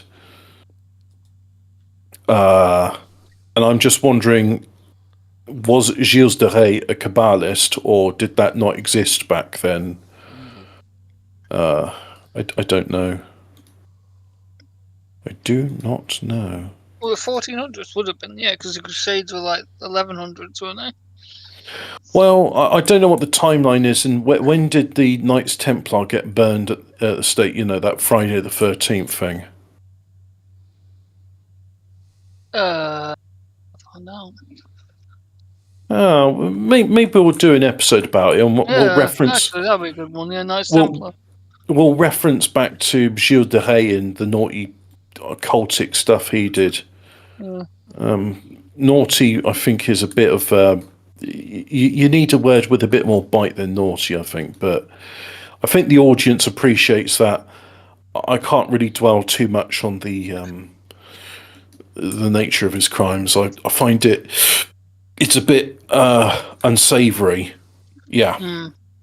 You know, I try and crack jokes about his procure being called Tache de Sperme, Prit Maximum. Okay, so Knights Templar were betrayed King Philip IV of France in the year 1307. So yeah, it was like 100 years before. Well, either that or well, don't people say that he betrayed them because he wanted to murder them and take their money? Because they invented kind of proto banking, didn't they? So you could drop your money off at them. And you had a code or whatever, and then you got to the Middle East, and then you'd give them the code, and they'd give you the money, which meant you didn't have to travel with all of your money, didn't you? I'm thinking it's in the same way that certain people don't like one of the kings of England because he, the money lenders, he kicked out the country, and he said that coin clipping's punishable by death. There was a bit of a kerfuffle in the year 1290, wasn't there? Yeah, you see, so it could have been Philip IV said, "Hey, look, I know you've just been kicked out of there, and you think it's all well and good, you doing this dilly-dallying stuff, but you're not doing that here." And they call themselves Knights Templar because, the French are very religious. If we call ourselves like an order of Knights Militant, they didn't. But no, it weren't banking like that. It was like we'll hold your money for you, and then when you get to the Holy Land, we'll transport it for you. So so people they were traveling through like pretty rough lands, and they didn't have to carry the money with them. What I'm saying is, in order to do a secure banking service, which is what the Knights Templar offered, you need to have the capital investment. You need. How did you prove you weren't a robot in medieval? Times? Did they offer you a bit of parchment? It's like you have to click on 3 of the symbols that match. Yeah. Can you see any zebra crossings from where we are? Yeah. Please identify in this in these passages of Latin text where it's all a monoblock, which is the Lord's Prayer. Out of these 6 shields, how many of them have crosses on them? Yeah. Yeah. Or there's a knight there with no armor on, and you have to put his armor on him. Oh God! One of the questions, and this is how they scammed money out of loads of them, causing the schism. The Holy Spirit proceeds from A, the Father, B, the Father and the Son, C, the Holy Spirit is separate from the Father and the Son. Because everybody knows the answer to that one. Well, I'm just thinking where the Knights Templar are scamming people out of the money, saying, "Sorry, you failed our Capaccia check," and it's what the fuck's a Capaccia check? It's you failed it, so we're keeping hold of that money because you haven't proven it's your money. You're gonna have to come back again. You're gonna have to come back again and try and prove it's you. Yeah. If for security reasons, please wait 5 minutes and try again. Yeah. Have you tried going in and out of the strong room? Maybe change your vestments so we don't know it's you, and use a funny accent. Well, what was the medieval equivalent of a VPN? Yeah. Oh, it's just a dear, moustache, dear. wasn't it? Yeah. I don't know. I'm playing silly buggers here. I'm just thinking to myself, like, the Knights Templar, they say, oh yeah, they were noble and they looked after your money for you and they only charged you a small fee to retrieve it when you got to Jerusalem. No, it wasn't like that. It was they're basically just scamming people out of their money, and it's just they're cash converters. Like, you give them a guitar that's worth £1,500, and it's like, well, best we can do is give you like 90 quid store credit. And then you go to buy your guitar again. It's like, yeah, that'll be 2,700. It's like, yeah, but the guitar's worth 1,500. It's like, well, it's 2,700 to you, mate. Yeah, good times, eh? Yeah. So this Giles de Rais, great guy and well loved by people, and it's just an anti-Semitic canard that he did all those things they said he did. Yeah. So I've got a story from my cult world. Do you guys know what the Stanley Hotel is? No. Is it haunted? The Stanley Hotel is the film where they filmed The Shining. It's the hotel where they filmed The Shining. And the geometry in the film doesn't make sense because people have tried to map out like the rooms, and it's non-Eleusidian geometry. Yeah. I think they've done the same to the house in Hereditary. It does the same, doesn't it? If you're like me and you don't understand fancy terms like non-Eleusidian, right? Yeah. It's a fancy people term, and what it means is these lines don't match, like they don't line up. Yeah. What I just say? Yeah. What do you mean the rooms don't match up? The geography of it, like if you was to map it all out, it doesn't make sense. No, it's crap. Wow, what I just said. We're talking on a 2D plane or a 3D plane or what? Hemi, you know that thing you're about to read? Yeah. What does it say about non-Eleusidian geometry at the Stanley Hotel? It doesn't say anything about that. It just says about the Stanley. Oh, that's gay. Yeah, I really hate that. Although Stanley Kubrick's 1980 film version was not shot on location, Kubrick's design and visual sensibility for the Overlook Hotel drew heavily on Stanley's architecture and aura. The hotel has also appeared or inspired settings in other works, such as the 1997 TV miniseries The Shining, portions of which were filmed on site. Throughout its history, the Stanley has embraced its ghost story. Apparently, it's haunted as well. The Ghost Adventures guys have been there. So what this story is about is, Blumhouse that remake old horror films badly. Hey, look, I'm not to be that guy, right? But isn't it kind of like a trope now that when an American say like some motel that was built in 1950 was haunted, it's basically just like, yeah, no one likes a really shit hotel that doesn't have air conditioning. Yeah. So what if you just say it's haunted and get like some dickheads in? So what's happened? So the Blumhouse are gonna make a horror museum there. So for readers of our cult world, the Stanley's transformation into a horror museum carries layered significance, sacralising horror. The museum plans to elevate horror's iconography, the villains, occult tropes, spectres and cinematic rituals, placing them in a quasi-museum sanctum. Site as artefact, the Stanley is not merely a location, but itself a living relic of horror history, haunted tales and spiritual resonance. Immersive occult experience. With immersive installations planned, the boundary between museum display and ritual space may blur, offering fans an experimental engagement with themes of possession, dread and the supernatural. Woo! And cultural legitimisation, horror, often dismissed as low culture, is being granted institutional presence in the same building that inspired one of the genre's greatest works. What a load of bollocks words. Some fans worry about the Disneyfication of the haunted or occult. Will the project sanitize the eerie or respect the shadowy spirit of the place? Local social media already stirred over aesthetics and public oversight. I bet the journalist who wrote this thinks she's really, really important. At the same time, more words. At the same time, the hotel currently hosts the Over Nightmare event. You see what they did there? Over Nightmare.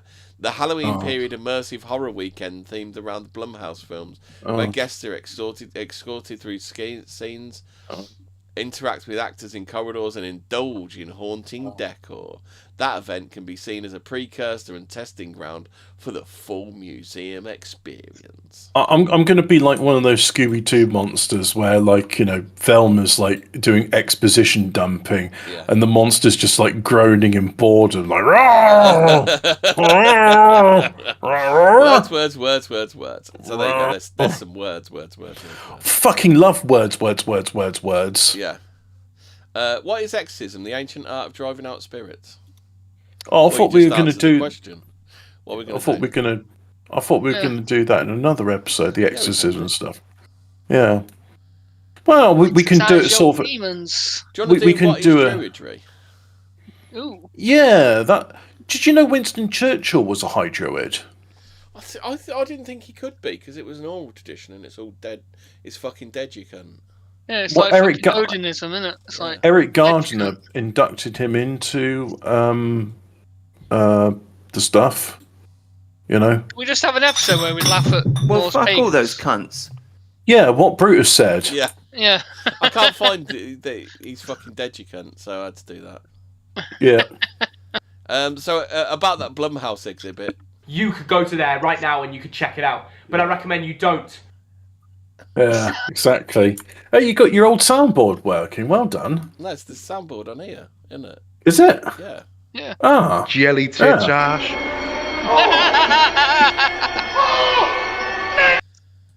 Fucking paid what, 20 grand a year to be a fucking knobhead? Oh, you know what? When we do the exorcisms, it's going to be a great episode. We need to change them up for the exorcisms, don't we? Jelly tit, Josh. We're not going to have Mother Sock's Cox in Howard in that, are we? I suppose we'll have to find that one, won't we? That's a bit right. Oh, there's some spooky stuff happened in that. We've both got autism, haven't we? Yes. Yeah. Well, why is it? Why is it? I'm looking at this. Hey! Now this is a Fortean subject, right? I'm going to copy an image, or if you like, I'll give you the tweet and you can look yourself, right? Why did you remove the apex of British nationalism? Yeah, we have to. So we'll put this one here, right? Yeah. Now this, if you put that image, can you put? Yeah. Can you put the image, or is it going to throw a wobbly if you try? So, for our listeners listening on the wireless, I'm going to describe this. Somebody's done a chart of biscuits, and I disagree with a lot of this stuff, right? Yeah. So on the bottom tier, we've got Garibaldi. Is this like Sargon's movie one? Is this just going to drag us down for the rest of the? Oh shit! I can't put it up, can I? Because OBS has been a bell end. So we're going to describe this for the wireless listeners. At the bottom tier, Garibaldi, rich tea. Nice. Fig roll's a top biscuit. Garibaldi, rich tea, fig roll. Rich tea deserves its place down there. Garibaldi, rich tea, fig roll, ginger nut, pink wafer. Mid tier, Fraser, would you like to describe these biscuits? What? No. All right. Hemi, do you want to describe? It's got to be chocolate hobnob to get into mid tier, isn't it? Describe the biscuits of the mid tier for the wireless listeners. Hobnob. The mid tier. Hobnob, nice. Oreo, chocolate chip cookie, plain digestive. The top tier biscuits, Jammy Dodger, Party Ring. Oh, so it's a fucking woman that did this. Custard cream, bourbon cream, malted milk. Yeah, and now who's going to do? Who's going to do the elite tier? Lotus Biscoff, shortbread, chocolate digestive, chocolate finger, Viennese. Well, to be fair, that elite tier is a pretty good list. The elite tier is pretty good. That's not too bad. Yeah. Right. Although I would take the Biscoffs. I think Biscoffs are highly overrated. No. They're mid tier. Look, this is like with the Americans, where they said, oh well, look, if you call it Mad Max 2, no one's going to watch it because they're like, I haven't seen the first one. Yeah. So they called it the Road Warrior. Warrior. The Madness of King George because nobody's seen the Madness of King George. Sorry, you can't call it the Madness of King George III because no one's seen part 1 or 2. Yeah. Well, likewise, you see, in the rest of the world, these biscuits, because they are Flemish, are known as speculoos. What? They're not Dutch. They're Flemish. Yeah, speculoos. No, what biscuits are called speculoos? Biscoff. Speculum, am I right? More like speculum, am I right? I mean, it's like they're a spiced biscuit. They're right. I agree, shortbread is brilliant, but the fact is, we can tell a woman's done this right because jammy Dodgers. Okay, for Americans that have never. Why would you have digestives and chocolate digestives? Well, yeah, because where's the chocolate hobnobs? I mean, those I would have in elite tier. I wouldn't have a hobnob. I'd have a chocolate hobnob in there. Well, I like plain hobnobs. Jammy Dodger, although a nice biscuit, is a solid mid-tier biscuit, though, isn't it? I mean, it's all right. If someone gave it to me, I'd be like, thanks. But to the Americans, let me describe it right. A jammy Dodger is 2 layers of shortbread, and it's got a jam filling. But the jam filling is as hard as it's as hard as pitch. It's a very tacky jam, and it's tough. You've got to chew it for a while to get going. Party rings, for those not familiar with them, imagine a rich tea biscuit which has got a layer of icing sugar on it, which has been set and gelled. It's the flavour. It's probably gone stale as well. Well, yeah. So it's a stale biscuit, and its flavouring is sugar, and women fucking love that because why do you want to taste anything besides fucking sugar? Yeah, my missus does like a party ring. Yeah, but she's a woman, and that's like, it's understandable. It's like, you're a woman, you like party rings, and you like putting in an unreasonable malted milk. Although a top biscuit is a solid mid-tier biscuit, isn't it? Yeah, well, it's like, for example, look, go into the bottom tier. I don't know if put Biscoff in. Right. Like most of these are kind of mid-tier, but I think you only really have. I think I'd have 2 tiers. I'd have elite tier and mid-tier. So my bottom tier biscuits is the party ring. Yeah. The nice biscuits, because they're not nice. Yeah. Bourbons. You don't like nice bourbons. Biscuits? No, they're not nice. I put bourbons down at the bottom. Oh, Philistine. And rich teas. Or what if it was an orange custard cream? They were not. Do you remember orange custard creams? I do remember orange custard creams. I like the plain custard creams as well. I mean, they're all right. The thing is, they're cheap biscuits though, so the ingredients in them aren't going to be fantastic. Yeah. My top tier would be shortbread. Yeah. And Viennese whirls. Shortbread. I gotta admit, I find it's a bit of a gimmick, and they tend not to put decent chocolate in it. But it depends. I mean, are you getting like Asda Smart Price shortbread, or are you getting like Fox's shortbread made from butter and scotch? Oh, it's got to be Fox's, isn't it? Yeah, exactly. The pink wafers deserve to be bottom tier. Like another biscuit my missus likes is a ginger nut. My granddad really liked ginger nuts, and they're all right, but it's like, can I have a little biscuit with my sugar, please? Oreos are way, way overrated. Well, I mean, they put them at mid-tier here, and I'd be like, I quite like Oreos. I think they're I like the taste of them, but I'd accept that they're not to everyone's. They're basically a variant of a custard cream, aren't they? Yes, but with like a bitter chocolate. Is the Oreo like is it a bourbon fig cream? roll. Where's the fig roll? The fig roll's got to go in elite tier, isn't it? I really like fig rolls. But fig rolls are not as tasty as they used to be. They used to be a lot more tasty. Well, the thing with the fig roll is the fig paste in it should be fresh. Yeah. And then what's the actual like what's the pastry coating on it? Because it's a really rank biscuit. Like if you had like I'll tell you what, it's like a soft one, isn't it? Yeah, but I find the biscuit naff. I mean, if you just gave me like some fig paste, I'd love that. I'd eat that. Or you know what would be good actually? So now look, I'm for some reason I'm a war criminal because I think a Garibaldi is a decent biscuit, and I don't understand the hatred Garibaldi gets. I used to like Garibaldis when I was a little fella. Well, I've been looking for them. I can't find them in the shops, so I need to go and look in other shops because I didn't see them. You don't go to Lidl. I'm pretty sure Lidl have them. You know what? Last time I was in Lidl, I went straight past the biscuit section because I always figure if I close my eyes in the biscuit section, I can't be tempted. Which is a bit annoying when, somebody's left their trolley or one of the staff members has left a pallet there and you crash into... Should we go into some, navel-gazing crap? Fraser, in this biscuit tier list, where do you put Jammy Dodgers? Where do you put Pink Wafers? Ooh, I'd say Elite tier, both of those. You like the Pink Wafers? I do, yeah. What does pink wafer taste of? Because I don't really remember it tasting of anything.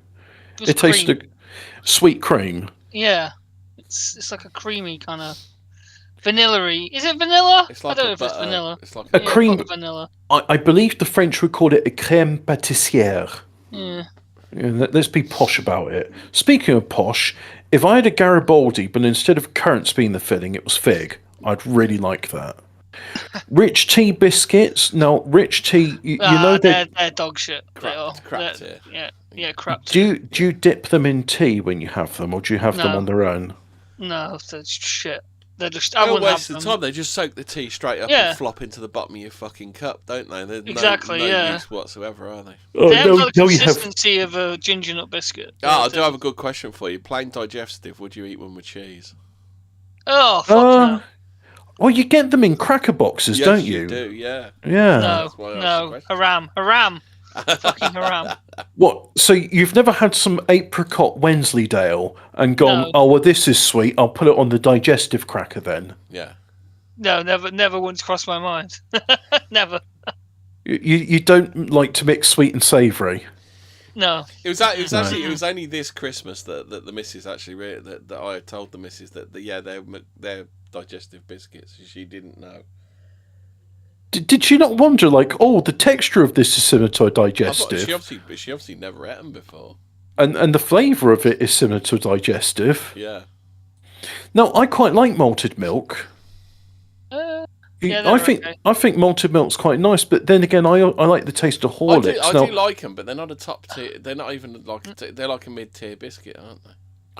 I learnt recently with Horlicks, what you're supposed to do is mix it into boiling water, but it's rank. It's like, oh yeah, it's got milk powder in with the malt, and it's just like, well, I thought you're supposed to put this into hot milk. They're a very hard biscuit, aren't they? They're not very... What, malted milk? They're a dipper.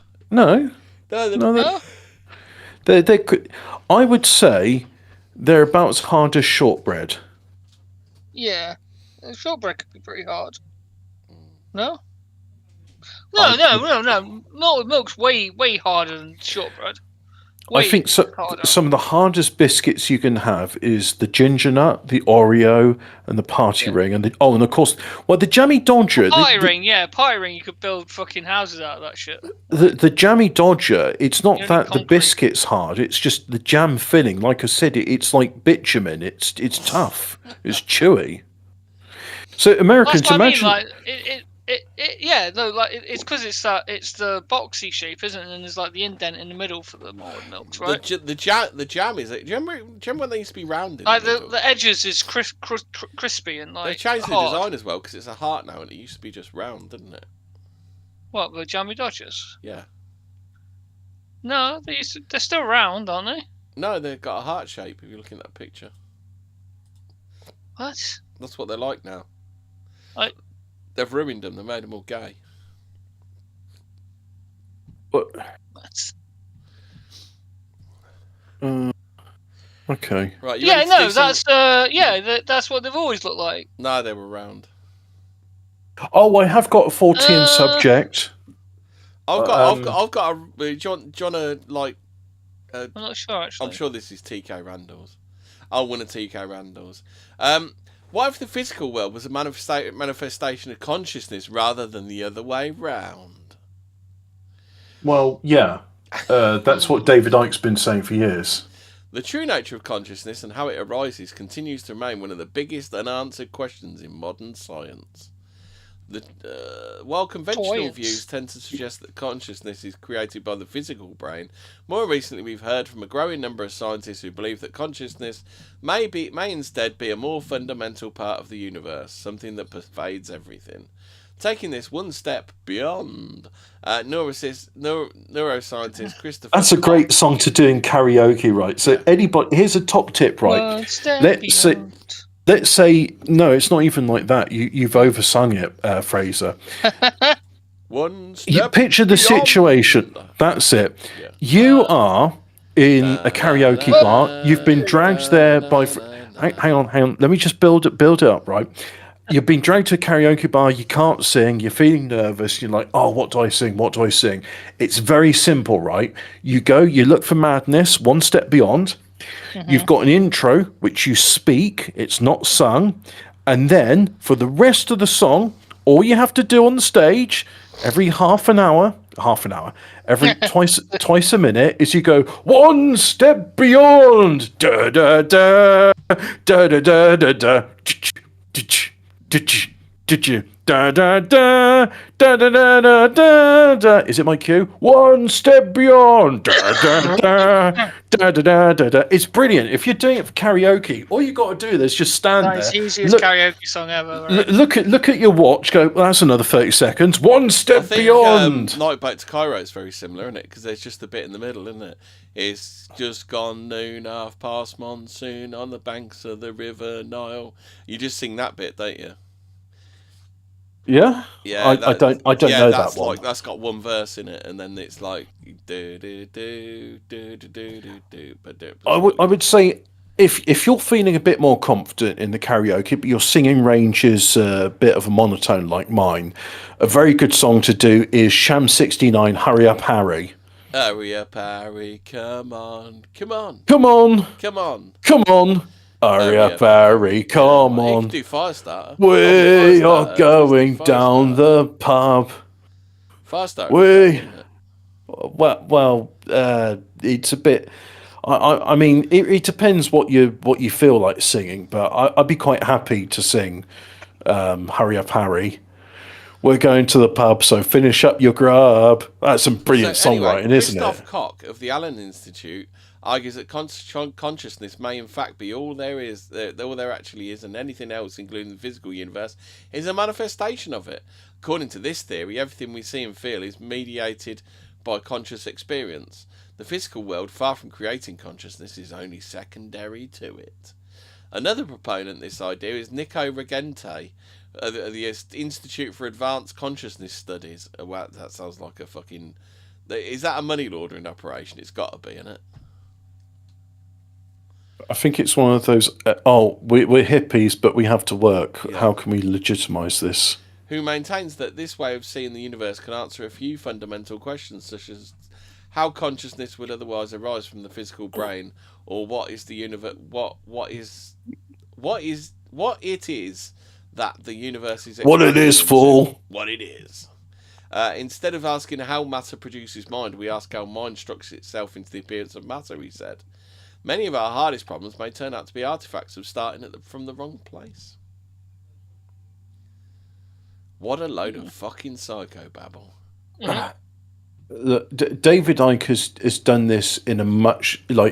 if you want to know more about the nature of reality and how thought affects consciousness, well, some people say look into the book of Genesis, but others say, it sort of skims over the details, so David Icke talks more about it.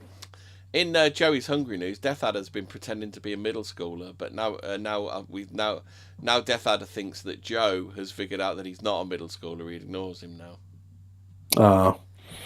You see, I don't know how I would troll him, so I haven't joined in Joe's Hungry's server.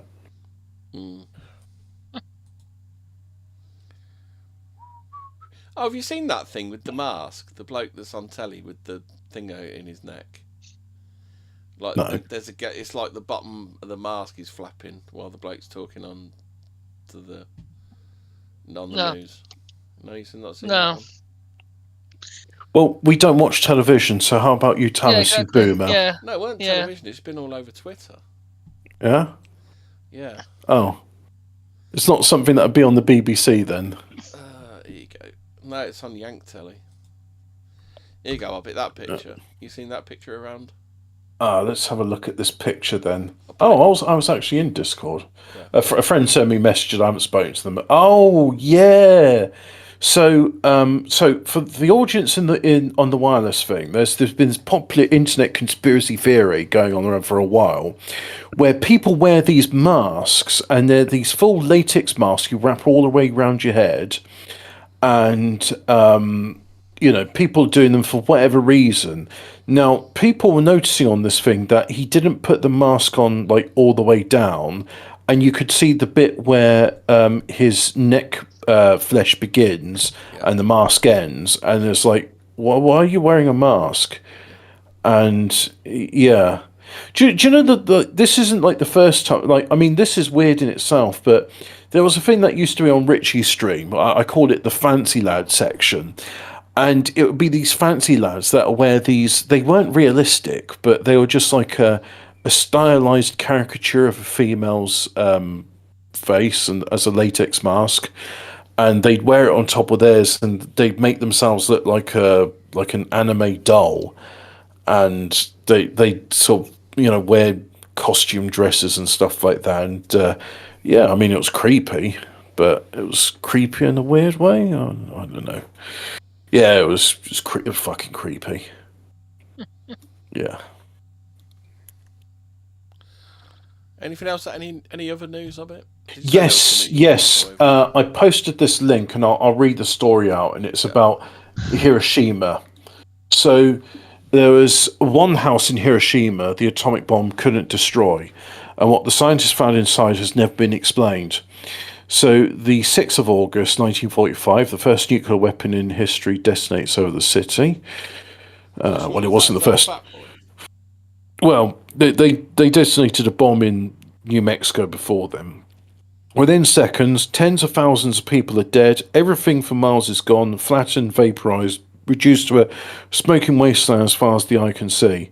Almost nothing is left standing, except for one rectory near the very centre of the blast. When the dust cleared, 8 Jesuit missionaries walked out of it alive. Their church, Our Lady of the Assumption, lost its stained glass, but it didn't fall. It was one of the only buildings left in the entire zone. Now here's where it gets impossible to explain. These men were close enough to the hypercenter that they should have been killed instantly like everybody around them. Instead, their only injuries were a few shards of glass in the back of the neck. Not one of them even suffered hearing loss. It's like Bruce Willis from Die Hard. Glass? Who gives a shit about glass? The doctors who examined them were certain of what came next. Radiation poisoning. Lesion. Is that the one where he's barefoot and he's walking over the glass shards? Yeah, it's it's just after the bit after he puts the C4 on the office chair and throws it down the lift shaft. Oh, okay. I like the bit in it where Alan Rickman goes, "I am Alan Rickman, and I'm evil." Yes, and it's the doctors who examined them were certain of what came next: radiation poisoning, lesions, illness, death within weeks. None of those symptoms occurred. Over the years that followed, these 8 priests were examined more than 200 times. Father Hubert Schiffer alone was interviewed 200 times by scientists and physicians trying to understand it. Sniffer, more like. It's a German name, it's Schiffer. Every exam came back the same. No radiation, no lasting effects, nothing. Father Schiffer was 30 years old that morning. He had just dug his spoon into a grapefruit. Oh yeah, there's people that do that. When the sky turned white, he lived another 37 years. Is how he described the moment it hit. An invisible force lifted me from the chair, hurled me through the air, shook me, battered me, whirled me around and round like a leaf in the gust of autumn wind. When he opened his eyes, there was nothing left in any direction. The railroad station. Well, Americans do call it railroads, don't they? Yes. Do you know what the French call it? What? An iron path, chemin de fer. Oh, okay. The buildings, the city, levelled, and he stood up with glass in his neck and walked away. So when the priests were finally asked how they survived, everyone leaned in. The answer was 2 sentences long. Editorializing. There's a lot of editorializing in this. We believe we had survived because we were living the message of Fatima. We prayed and prayed the rosary daily in that home. And here's something most people don't know. At Nagasaki, the same thing happened. Saint Maximilian Kolbe had founded a Franciscan friary there. The brothers prayed the daily rosary. Well, no, they prayed the rosary daily. Their friary stood. They walked away unharmed too. 2 cities, 2 communities, same weapon in their hands.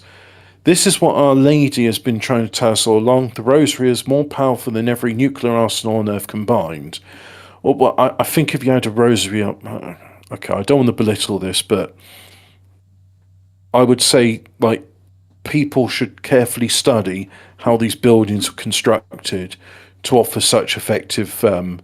because everything should be vaporized, and that includes stone. Like years and years ago, we did a Fortean Words where I talked about geology, and they were saying about the unique crystal formations you find at nuclear bomb blasts. So glass has got the silicon in glass. It forms various bonds with other silica atoms, and they tend to be like even numbers. Like you get apart from the 3-sided crystals, you get 3-sided, 4-sided, 6-sided, 8-sided crystals.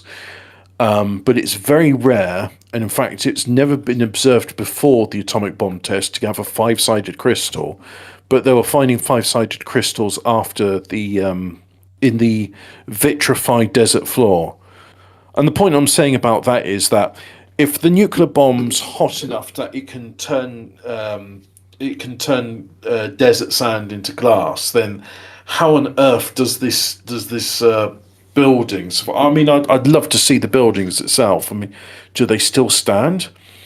I mean, did people do Geiger sweeps of the building outside to find if the walls are radioactive? But anyway, all the armies of hell are useless against the soul who prays it faithfully. I will fight for you. You need only to be still. Exodus 14:14. Most of us already know this, and we still spend our days white knuckling every battle alone force. Oh, it goes on to say, like, look, you can do stuff. You can pray daily. You can have real formation. You can go to church. If you're tired of doing it, come to our website, and we'll tell you some stuff about praying the rosary and join a community. So, yeah, I just found it very interesting. Like, they were praying the rosary. They survived. Their building survived. Very good. Yeah. Good stuff. Is the Soviet whaling policy a Fortean subject? I don't even know what it is. Oh, whaling as in killing whales? Yeah. Well, I'll post you the link, and you can read it and decide for yourself. Or Fraser, do you want to read this? Do you want to? No. Not about done, to be honest, of it. Yeah. All right, that's enough. We can Fuck do the off Soviet now. whaling policy next week. Soviet whaling policy. Put a pin in the whales. That's what the Soviets did. It might hurt them. Well, a bit more than a pin, wasn't it? A big old. It's all right. They're dead now. They won't notice. Pin, I bet. They won't mind. They're dead. Big old. Fucking dead. They're fucking dead. You cunt. Yeah. They're fucking dead. You cunt. Hold on. This show's fucking dead. You cunt. Well, fuck all those cunts.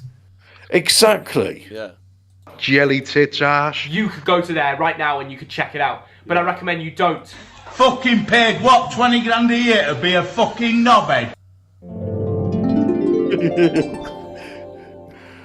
All these sound clips and more can be heard when you listen to Fortean Words. Stay spooky.